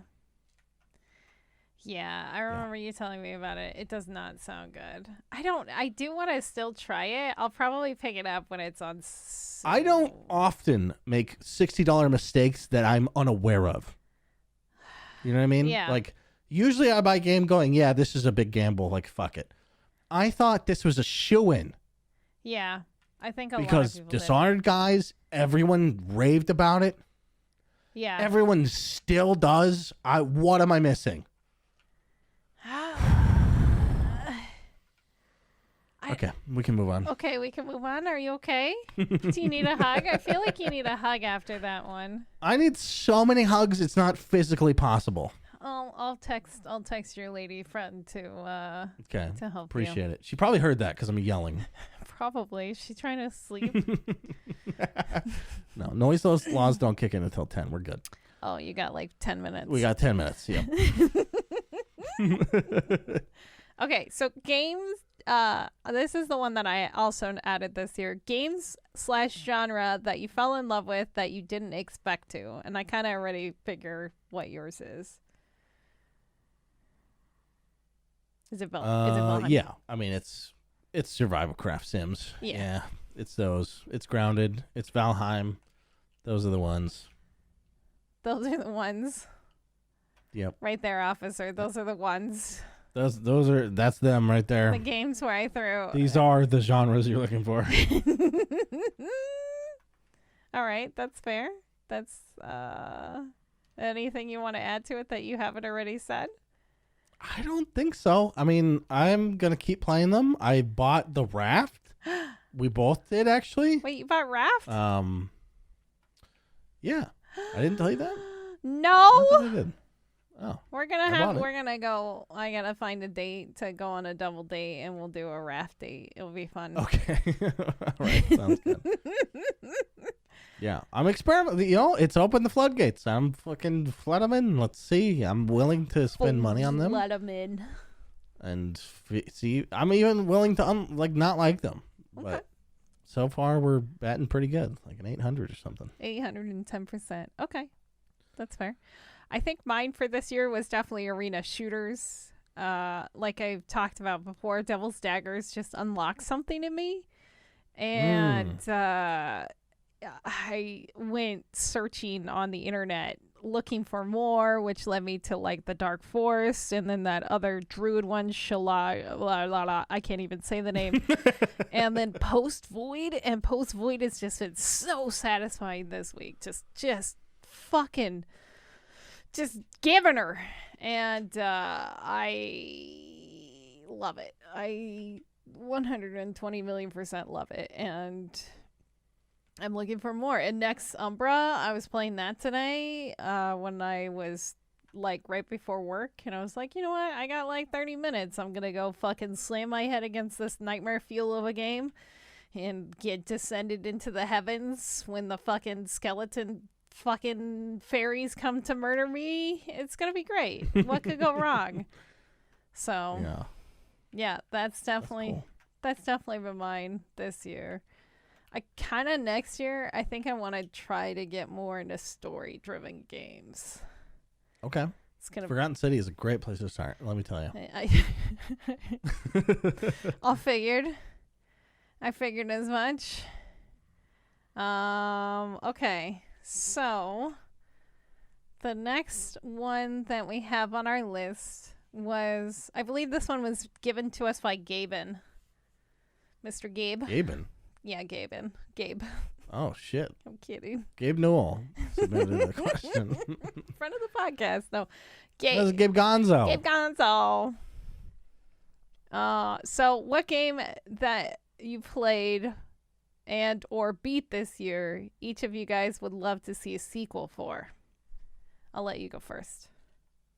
Yeah, so I don't love DLC. Mm-hmm. I kind of stopped playing it in the like Dragon Age Origins era. Uh-huh. As far back as that fucking is, but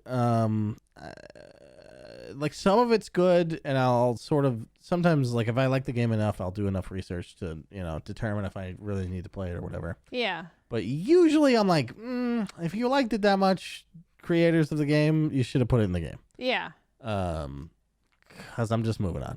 There's a lot of games to play, and if you're charging me extra, like if I'm late to the game and I get the Game of the Year edition or something, yeah, fucking great. I'll play it. Maybe if it's good. Maybe.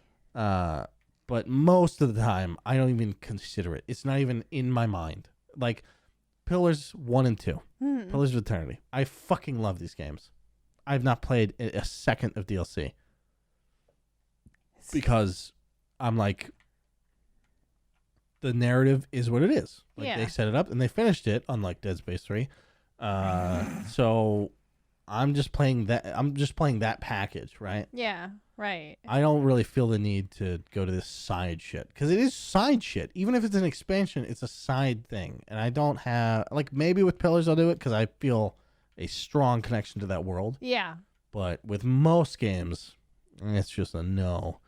So it's hard for me to say what I would add as a DLC. That being said, a sequel, I'll fucking play Ion Fury every fucking, like Ion Fury 2. Really? Fucking throw it at me. All right. Do it. Yeah, absolutely. All right. Dusk 2. I mean, I didn't really play that this year, but fuck. Any old school shooter, give it a sequel. I don't care if it's on the 16th one. Let's go. I'm playing Halo Infinite for crying out loud. I said this year, I'm not even a big Halo fan, and I'm playing the whole campaign, baby. You just need something to scratch that itch and satisfy that. All right, I can definitely see that. Pillars though too. Yeah. So how about you? What'd you play this year that you either want DLC for or a sequel or both? So funny thing is, like, with Power Washing Simulator and House Flipper. Oh no. They already have DLCs and stuff clamming, and House Flipper has a ton of DLC, but Power Washing Simulator, it's still technically early access, so they're constantly still adding content for that game right now. So I was thinking about that too. Yeah, okay. That makes sense. Because a lot of games come out unfinished now. Yeah, so like I'm still getting content for that game. Like, they're adding the multiplayer, and then they're adding more maps as they also go along with everything. And so it's super satisfying to see all that. But also, if I was to pick a game that I really connected to with this year, that I loved, that I want to see more of, Unpacking. And I haven't talked about this game yet so far on this like segment. I did bring it up on the podcast when I played it and I beat it, because it was just super satisfying to like unpack everything, and you go through this person's life, and it would be interesting concept to see it with possibly other people, or like see where that person's life continues if they continue to do that. But it's also kind of satisfying not knowing at the same time too. Yeah. So as much as I enjoyed the whole like unpacking thing, I think it would be neat to see it from like possibly other people's lives and like unpack their lives, if that makes any sense. Yeah, that's cool. So I really fucking absolutely just fell in love with that game. Okay. So I want to do a little social experiment real quick. Yeah. with one test subject. Yeah, me. Yeah. You are browsing Steam. Yeah.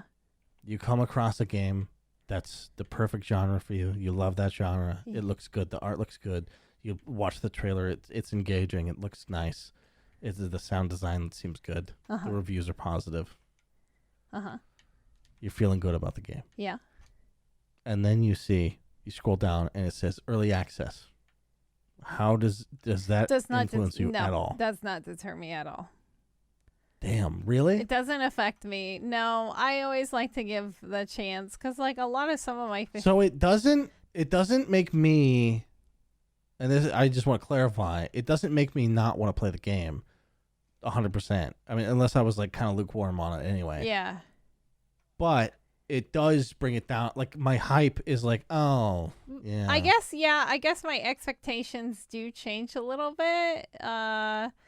Not necessarily in a bad way. I guess I'm a lot more forgiving. It's like if you were to date somebody with kids, you know? Because you're like, oh, I like you, and that's cool. But the kids, that's a lot. Because what you're signing up for is beta testing. That's kind of what you're doing. Yeah. If the game's not done. It depends on how far along it is. But a lot of games are not nearly done. Like Valheim, when you played it, I assume it only had like 3 bosses or 2 bosses. I can't remember. It has like 6 now. Yeah. But it's like you're signing up to like have half the content or even less. Yeah.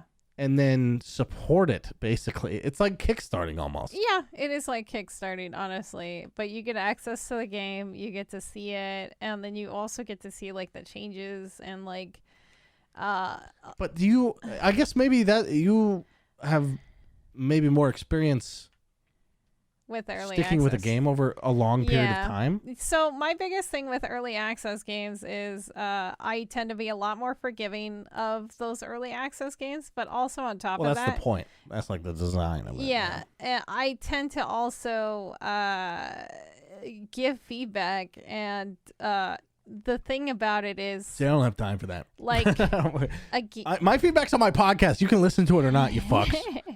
That's the thing is, like, the people that actually do care about the game are the ones willing to give the feedback, and they're the ones who actually make changes and implement stuff. So, like, how can you know you're gonna care about the game before you buy it? This is the problem. I guess that's fair, because, like, I don't know. I guess that's the way I look at it now. It's like, do I care about this game enough to, like, report issues or, like, find things? Well, how would you know? You just take a chance. Yeah, you definitely. I guess it's gambling with extra steps. Those are your loot boxes. This is my loot boxes. Feel better this about is my NFTs. All right, good. Is early access games. Yeah, that's fine. Okay, I was just curious. That's fair. That's totally fair. Okay. So, what about you? You avoid it, right? Still, you're kind of still like what? Early access? Early access? I mean, Valheim, Yeah. I jumped on, even though it was kind of late. I do like to see where it's at, Yeah. you know? Because I've been burned a couple times. Yeah. So I like to know that they're on a good path with frequent updates. And frequent can be a couple months. Yeah. That's fine. But if you leave it sitting for like a year, I am not even looking at your game. Yeah, I guess it really does depend on the community. I feel like what early access has done to me is like forced me to be more savvy about my game decisions, which is long-term good, but also more work. It's like self-checkout. It's like I kind of like that it's there and it's nice and I appreciate using it, but then also I'm like, oh fuck, I'm just like doing their job, you know? I guess. Due diligence. You're being forced to do due diligence about a game. Due diligence, but it's like someone was already paid to do this before, and now they're not. Well, that's why this people were paid to beta test and shit, and now they're fucking not. Yeah, that's kind of gone away.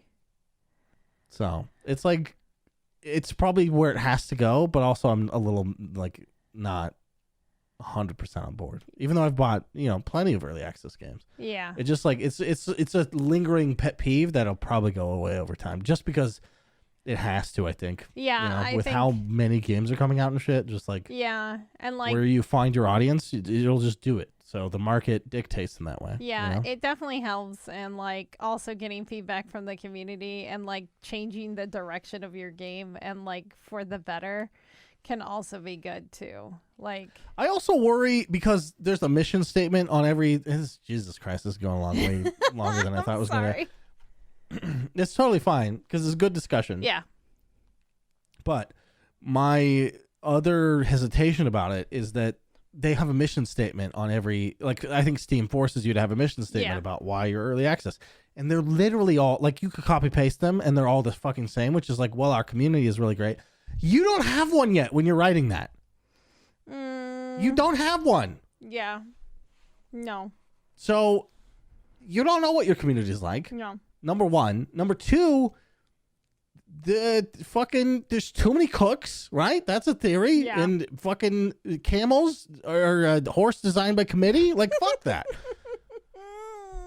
It can go wrong so easily. And I know games can in general, but it feels like it adds another level of, Absolutely. It can go wrong. Absolutely. Which just swings back around to I have to be more careful, which, you know, I am doing. You have to do more work. Okay.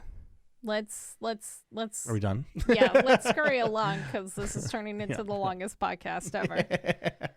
What were your this one's from Rezi.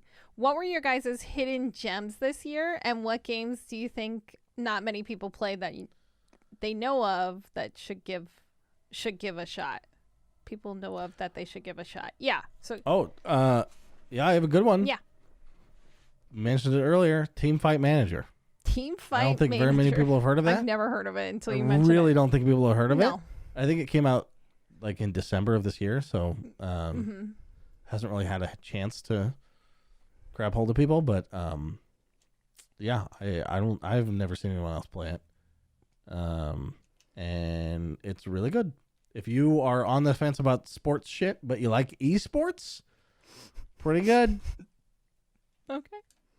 Fair. Is that it? I half expected you to say Forgotten City. I don't think since that made it to the Gaming Awards, I feel motivated to mention that game. It is a great game. Yeah. And you should play it, but I don't think it's exactly a hidden gem anymore. Okay. Yeah. I have two for this one.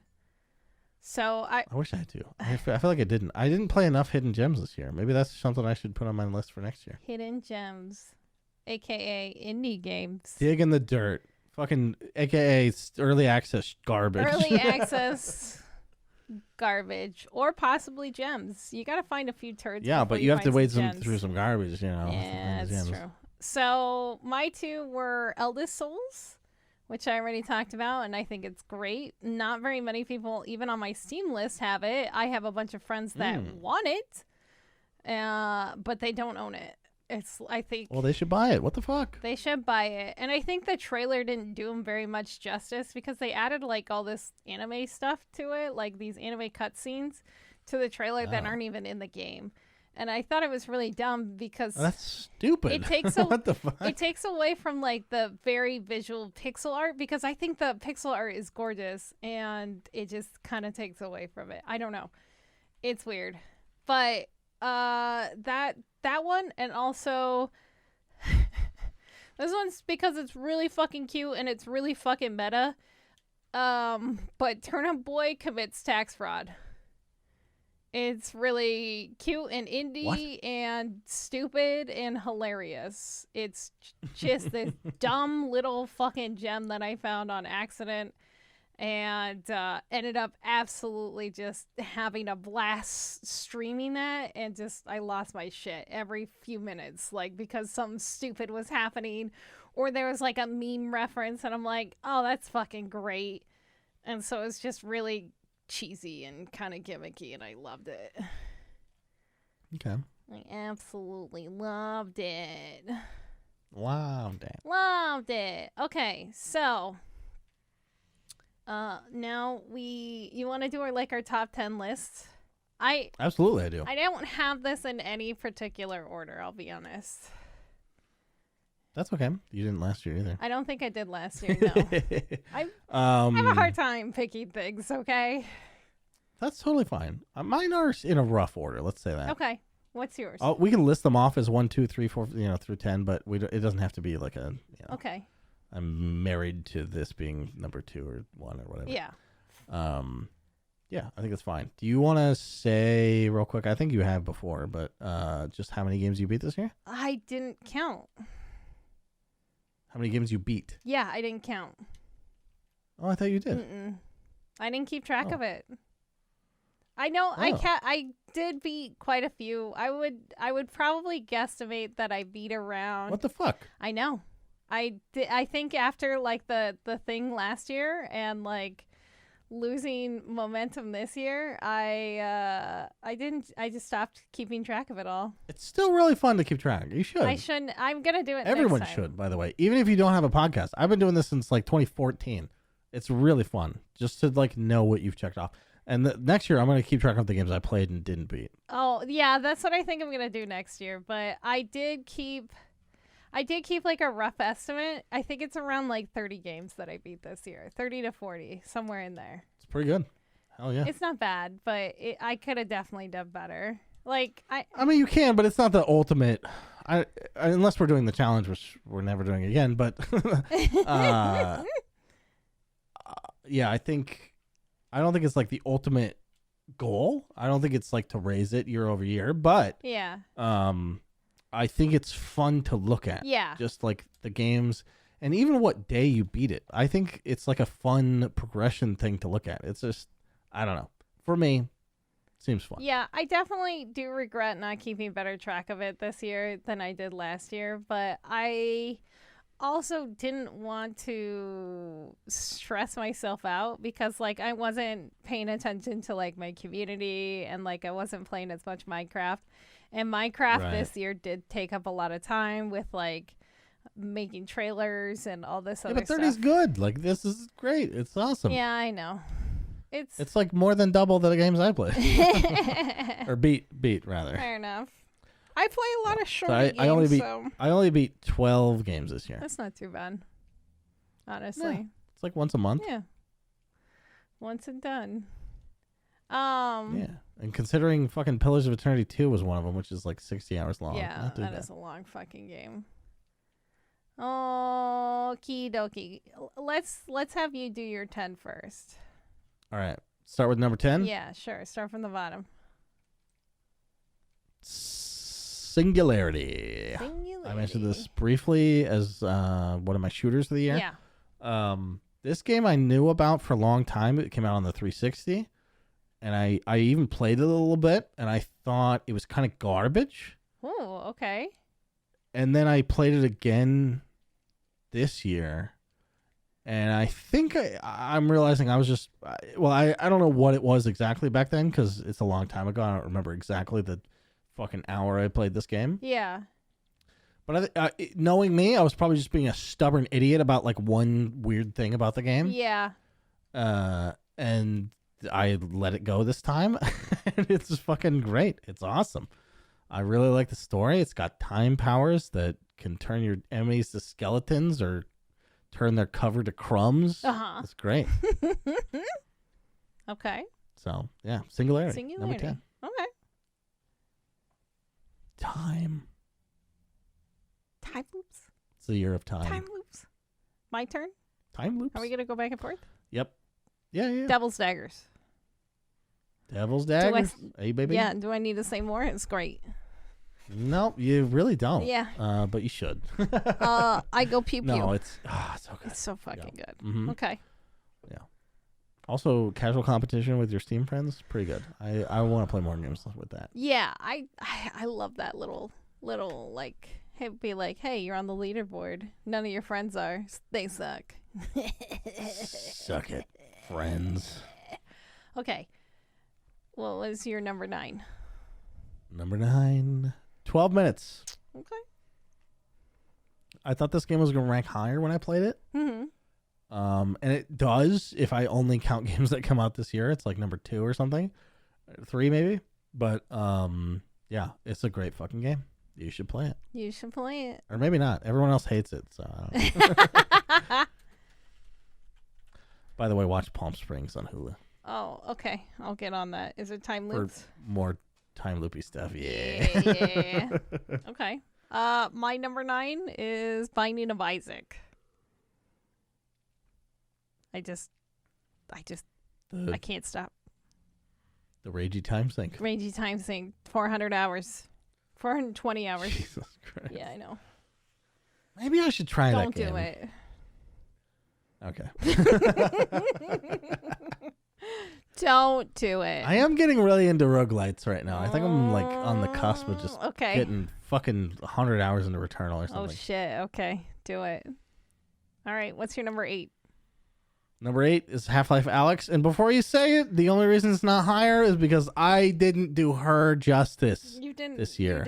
You did her dirty. I'm saving it. You did her I'm dirty. saving myself for Alyx for next year. You know what I mean? So it's going to be top 3 next year. I'm calling it right now. All right. Good. Okay. So my number 8, and I didn't bring this up at all, but I still have to give it an honorable mention. Skyrim. Yeah. So the remake got done, and I did play a lot of it on stream, and I played a lot of it off stream. Let me ask you this. Have you played Skyrim VR? No. I'm scared still. Very good. Yeah, you told me about it. Still scared. Okay. That's fair. I mean, yeah. Yeah. What's your 7? 7 is Titanfall 2. Okay. Another incredible time game. Another incredible time game. Yep. The gunplay in Titanfall, so good. If you don't think that fucking Respawn knows what they're doing with fucking, gunplay, you're kidding yourself. No, absolutely. Okay. My number 7 is Eldest Souls, because it just felt fucking good and warm and comfy, and I started going down a dark path of thinking about speedrunning it. I forgot how many times I did beat that. I think I beat it like 5 or 6 times. Damn. Yeah, I really liked it. In 1 calendar year. Yeah, I'm kind of kooky. Okay, what's your 6? Number 6 is Returnal for the PS5, baby. That's a good spot. So I'm leaning into games that came out this year, but this one doesn't even need that tendency. No. You know what I mean? It stands on its own. Holy fuck, this game is good. I can't wait to play more. For sure. For fucking sure. I'm really jealous that you have it and I can't play it. My little brother will not shut up about my PS5. Oh, he's like, "You're so lucky you got it." I'm like, "Yeah, I know. You're so lucky you got it. I mean, I am lucky just because of the shortage. Yeah, no. Oh, yeah. Yeah. Fucking Sony. Okay. That was your 6? That was my 6. Okay. My number 6. And I haven't talked about it, but it's still always there and it's always will be my bae, is definitely Minecraft. And I've kind of gotten back into Minecraft again. I'm seeing it creep up. All right. Yes. I did see you stream it like an abnormal, well, not abnormal, but compared to last year, I was like, damn. Yeah. Minecraft again. Yeah, I've been playing a lot more Minecraft. I've been playing a lot of it off stream, and I've been working on some projects off stream that I want to start implementing in the next year. I've been working on some stuff. I'm going to kind of keep it on the download just because I want it to be a surprise. Besides all the other stuff that I've been working on with like the trailers that I made for all the mods and for SMT and a few other mod packs that I'm now working on. It's been kind of like taking over my YouTube content now. So oh shit. Yeah, it's been fun. That's cool. All right, what's your 5? My 5 is Valheim. Yeah. Another game that was actually released this year. Is it? Yeah, I guess it was official. Yeah. And I avoided this game like the plague. You'll probably remember trying to get me to play it. I tried so hard. And 7 million users in the first week were all screaming, "Portz, it's like RuneScape." I did tell you that. I shook my head and went back to Pillars of Eternity. And I finally gave it a shot when it was on sale. And let me say this, okay, motherfuckers. There's nothing No, similar between these two games. It's not, but it's still a great Nothing. game. It is a great game. I'll give you this. It's a fucking good game. I wish it was a little more finished. It's gonna be a while. Because I think it would be even higher on the list. But I can't wait to play more. Okay. Kind of surprised. Okay. My number 5 is Breath's Edge. I just like that shitty, stupid humor, and it was just so satisfying. The crafting system in that game was great. Like, the space travel felt even good, and everything else, it just felt like a good game. Besides the gimmicky bullshit that went along with it that made me laugh and, like, kept me very interested with my goldfish brain. But, like, for a weird single-player survival game with a story mode, it was great. It was really good. Hell yeah. Yeah. Okay. 4? 4. I feel terrible putting this on a list, but Mass Effect Legendary Edition. I knew it was gonna be up there. It's Mass Effect, you know. Yeah. But here's the thing. It's fucking Mass Effect. There's Mass Effect. And we got more of the good Mass Effect in 2021. I was pretty happy about that. And I've said before that I'm not space horny. You know what I mean? No. But this game gets my space sex engine rubbing a little bit, you know? Going good. Not just because you can fuck all the characters. All right. Okay. But yeah, I'm into it. Okay. Fair enough. Space. God, I wish I still had the Tim Curry fucking thing. So my number 4 was 12 minutes for sure. Oh shit! Yeah, I really did love the game. Damn, yours is higher than mine. Fuck. It is. Like I said, I didn't do this in a super particular order, but that was one of the ones that did pop up into my head immediately. So I did really enjoy that game. Hell yeah! As weird and fucked it was, and how I'm so happy to hear that. That's why I thought about it for feels. I'm like, oh yeah, this could be almost cringe, or this could also be feels in the bad way. It is feels in the bad way. Yeah. Feels in the bad way, exactly. But okay, what's your number 3? Number 3 is Forgotten City, baby. Yeah, best time. Look. This whole year was dedicated to time loops. This was the best time loop. This is the best one. It probably deserves number 1 if it was just about games that come out this year, but, you know, we got other shit to talk about. That is my personal experience of this year. Yeah, for sure. Okay. My number 3 was Superliminal. I can't stop talking about that game. So I'm going to shut the fuck up. You know what's funny? Because if somebody, a casual listener was like to guess at our top 10, they'd probably put My Forgotten City at number 1 and your yeah, for Superliminal. Yeah. That's so funny. Okay, yeah. Cool. Okay, 2? 2 is It Takes Two, actually. I didn't think about that until just now. It Takes Two. But this is the first game outside the super long CRPGs and the survival craft shit that Fabian and I have been playing that's just gripped a Saturday and just yanked it by the short ones. You know what I mean? So yeah, we fucking just fell in love with it, and it was great. And also, I try to keep the like sappy shit to myself because I know it's like obnoxious to people who aren't involved. Yeah. But this year, gaming with my girlfriend has been the fucking best experience. You guys are cute.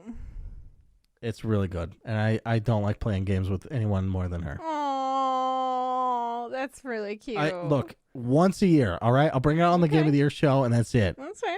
That's it. That's fair. Before people freak out. Beautiful. Okay. My number 2, Battleship.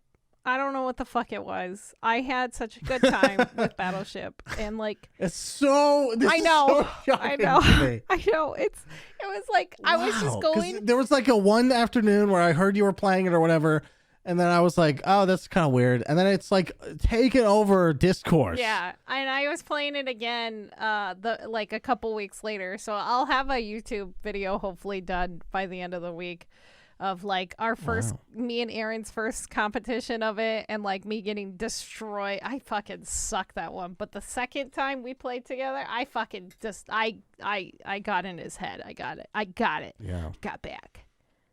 Anyway. Wow. Battleship. What's your number one? Hell yeah. Number one, zero surprise here. Pillars of Eternity 2 is the only thing I could put. I can't justify. Okay. You know, if I run back the games I played, none of them can fit here. They just don't fit. Okay. It's Pillars of Eternity 2. So fucking good. I can't wait to play it again. Okay. Can you guess what my number one's going to be? What have you not mentioned? I think I'm too drunk to fucking even understand what you have and have not said so far. It's my therapy game. Oh, Power? What? Yeah. I don't know. Dude, I got... okay. Look. Holy shit. This is why I said I need to play more fucking story games next year. I have 52 hours in Power Washing Simulator. Wow. 52 hours. I told you, it's my therapy game. It's literally 1 hour. Yeah. I mean, what year would you need more therapy than 2021? You know what I'm saying? I get it. I literally had a weekly session with Power Washing Simulator this year. God damn, that's crazy.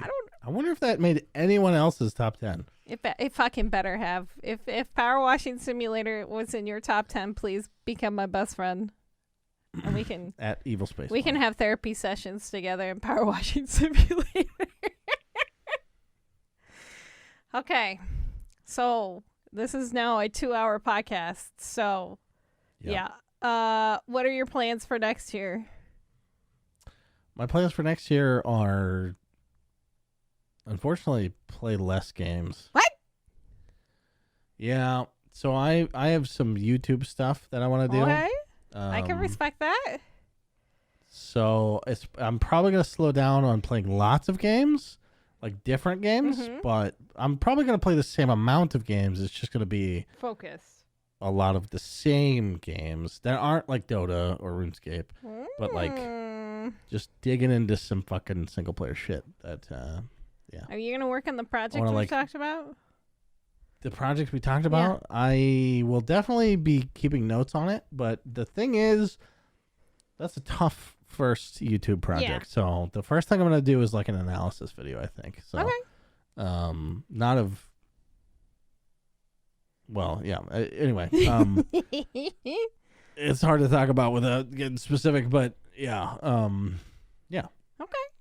I have wanted to do an analysis video for a long time, and the only thing really holding me back is I don't know how to edit videos very well. So some of this year will be dedicated to learning that for sure. Yeah. It's funny because that is also part of my goal. I signed up for some stuff, and I'm going to try to stick to it and learn some more video editing because I definitely do want to get better at it, and I want to help others. Hey, I'd like to hire you for $5 an hour. Are you in? $5 an hour? Sure. You're like, wait, that's more than you're paying me now. But yeah, no, sorry, I didn't mean to interrupt you. But I kind of have similar ideas. Okay, so that's less games, more focused for YouTube content. What else? More focused for YouTube. I guess I wrote down find more hidden gems because of this podcast. And then I'm gonna keep track of all the games I played, even if I didn't finish them. Yeah. I think maybe we could come up with like some kind of spreadsheet system so we just plug it in. It makes it easier for us to keep track of everything. Maybe I'll work on that this week. And okay. I'm bad at spreadsheets. Yeah, me too. But I do want to keep track of it because I just kind of fell off that fucking wagon and then I just stayed off the fucking pony and I never got back on it. I mean, I don't want to count games that I played like 5 minutes, so I need some sort of criteria of like how like is it an hour? It's probably an hour. Yeah, it's probably an hour. Unless the game's only 30 minutes long, then I guess it just goes in like completely. I mean, it definitely happens. But okay. Those are good goals. Good goals. Any did you have any other goals? I do. I want to at least try to. So my focus with YouTube, I'm gonna try to focus on doing smaller indie weird games because I love that stuff. So that's how I'm gonna find my gems, and I might try to do some like single player story driven games because I didn't play a lot of story driven games this year. Like I only played like 3 that I can think of off the top of my head right now, like Breath's Edge, Superliminal, and 12 Minutes. Those are all story driven games, right? Right. Everything else, Battleship, fucking Eldest Souls kind of has a story, but it's mostly just like murder, slam your fucking head against this boss for 12 hours. Not 12 hours, but like, But yeah, so I think like all but like 2 of my games on my list are story based. That's not bad. But my biggest goal is I still want to attempt to try to beat 100 games while doing all that other stuff too. So damn. I want to do it. I think I could do it if I focus. And I've been like working on finding games that I think will meet my criteria, will entertain me, and I can beat in a limited time. So hell yeah. That's the plan, baby. That's cool. That's the plan. That's awesome. All right. I'm happy to support from the sidelines. Sounds great, honestly. So with that being said, thank you guys for listening if you made it this far, cause thank you. Holy shit. Yeah. We long podcast. We do appreciate you. We're getting Bunny fired tomorrow, I'm pretty sure. Maybe I'll Thanks for staying up late. Yeah, it is 12:30 here and I'm quite tired, so I'm sorry if I sound a little groggy. But with that being said, tell us what your guys' plans for next year and your gaming goals, because I like to hear other people's stuff too. We do want to engage more with you and see what your plans are. And I usually do ask chat when I'm streaming on Twitch with what people are doing and what people are playing. And I think that's what I'm going to try to ask for the next week. Is like, what are your plans for next year and your gaming goals? So yeah, absolutely. Yeah. But yeah. Don't forget to follow us. Merry 2021 and happy new one. Yeah. Fuck it. Happy 2022. 2022 is gonna be better. I heard. Space horny. Space horny 2022. Space horny 2022. Fuck everything else. We're ending on that. Good night, everyone. Goodbye.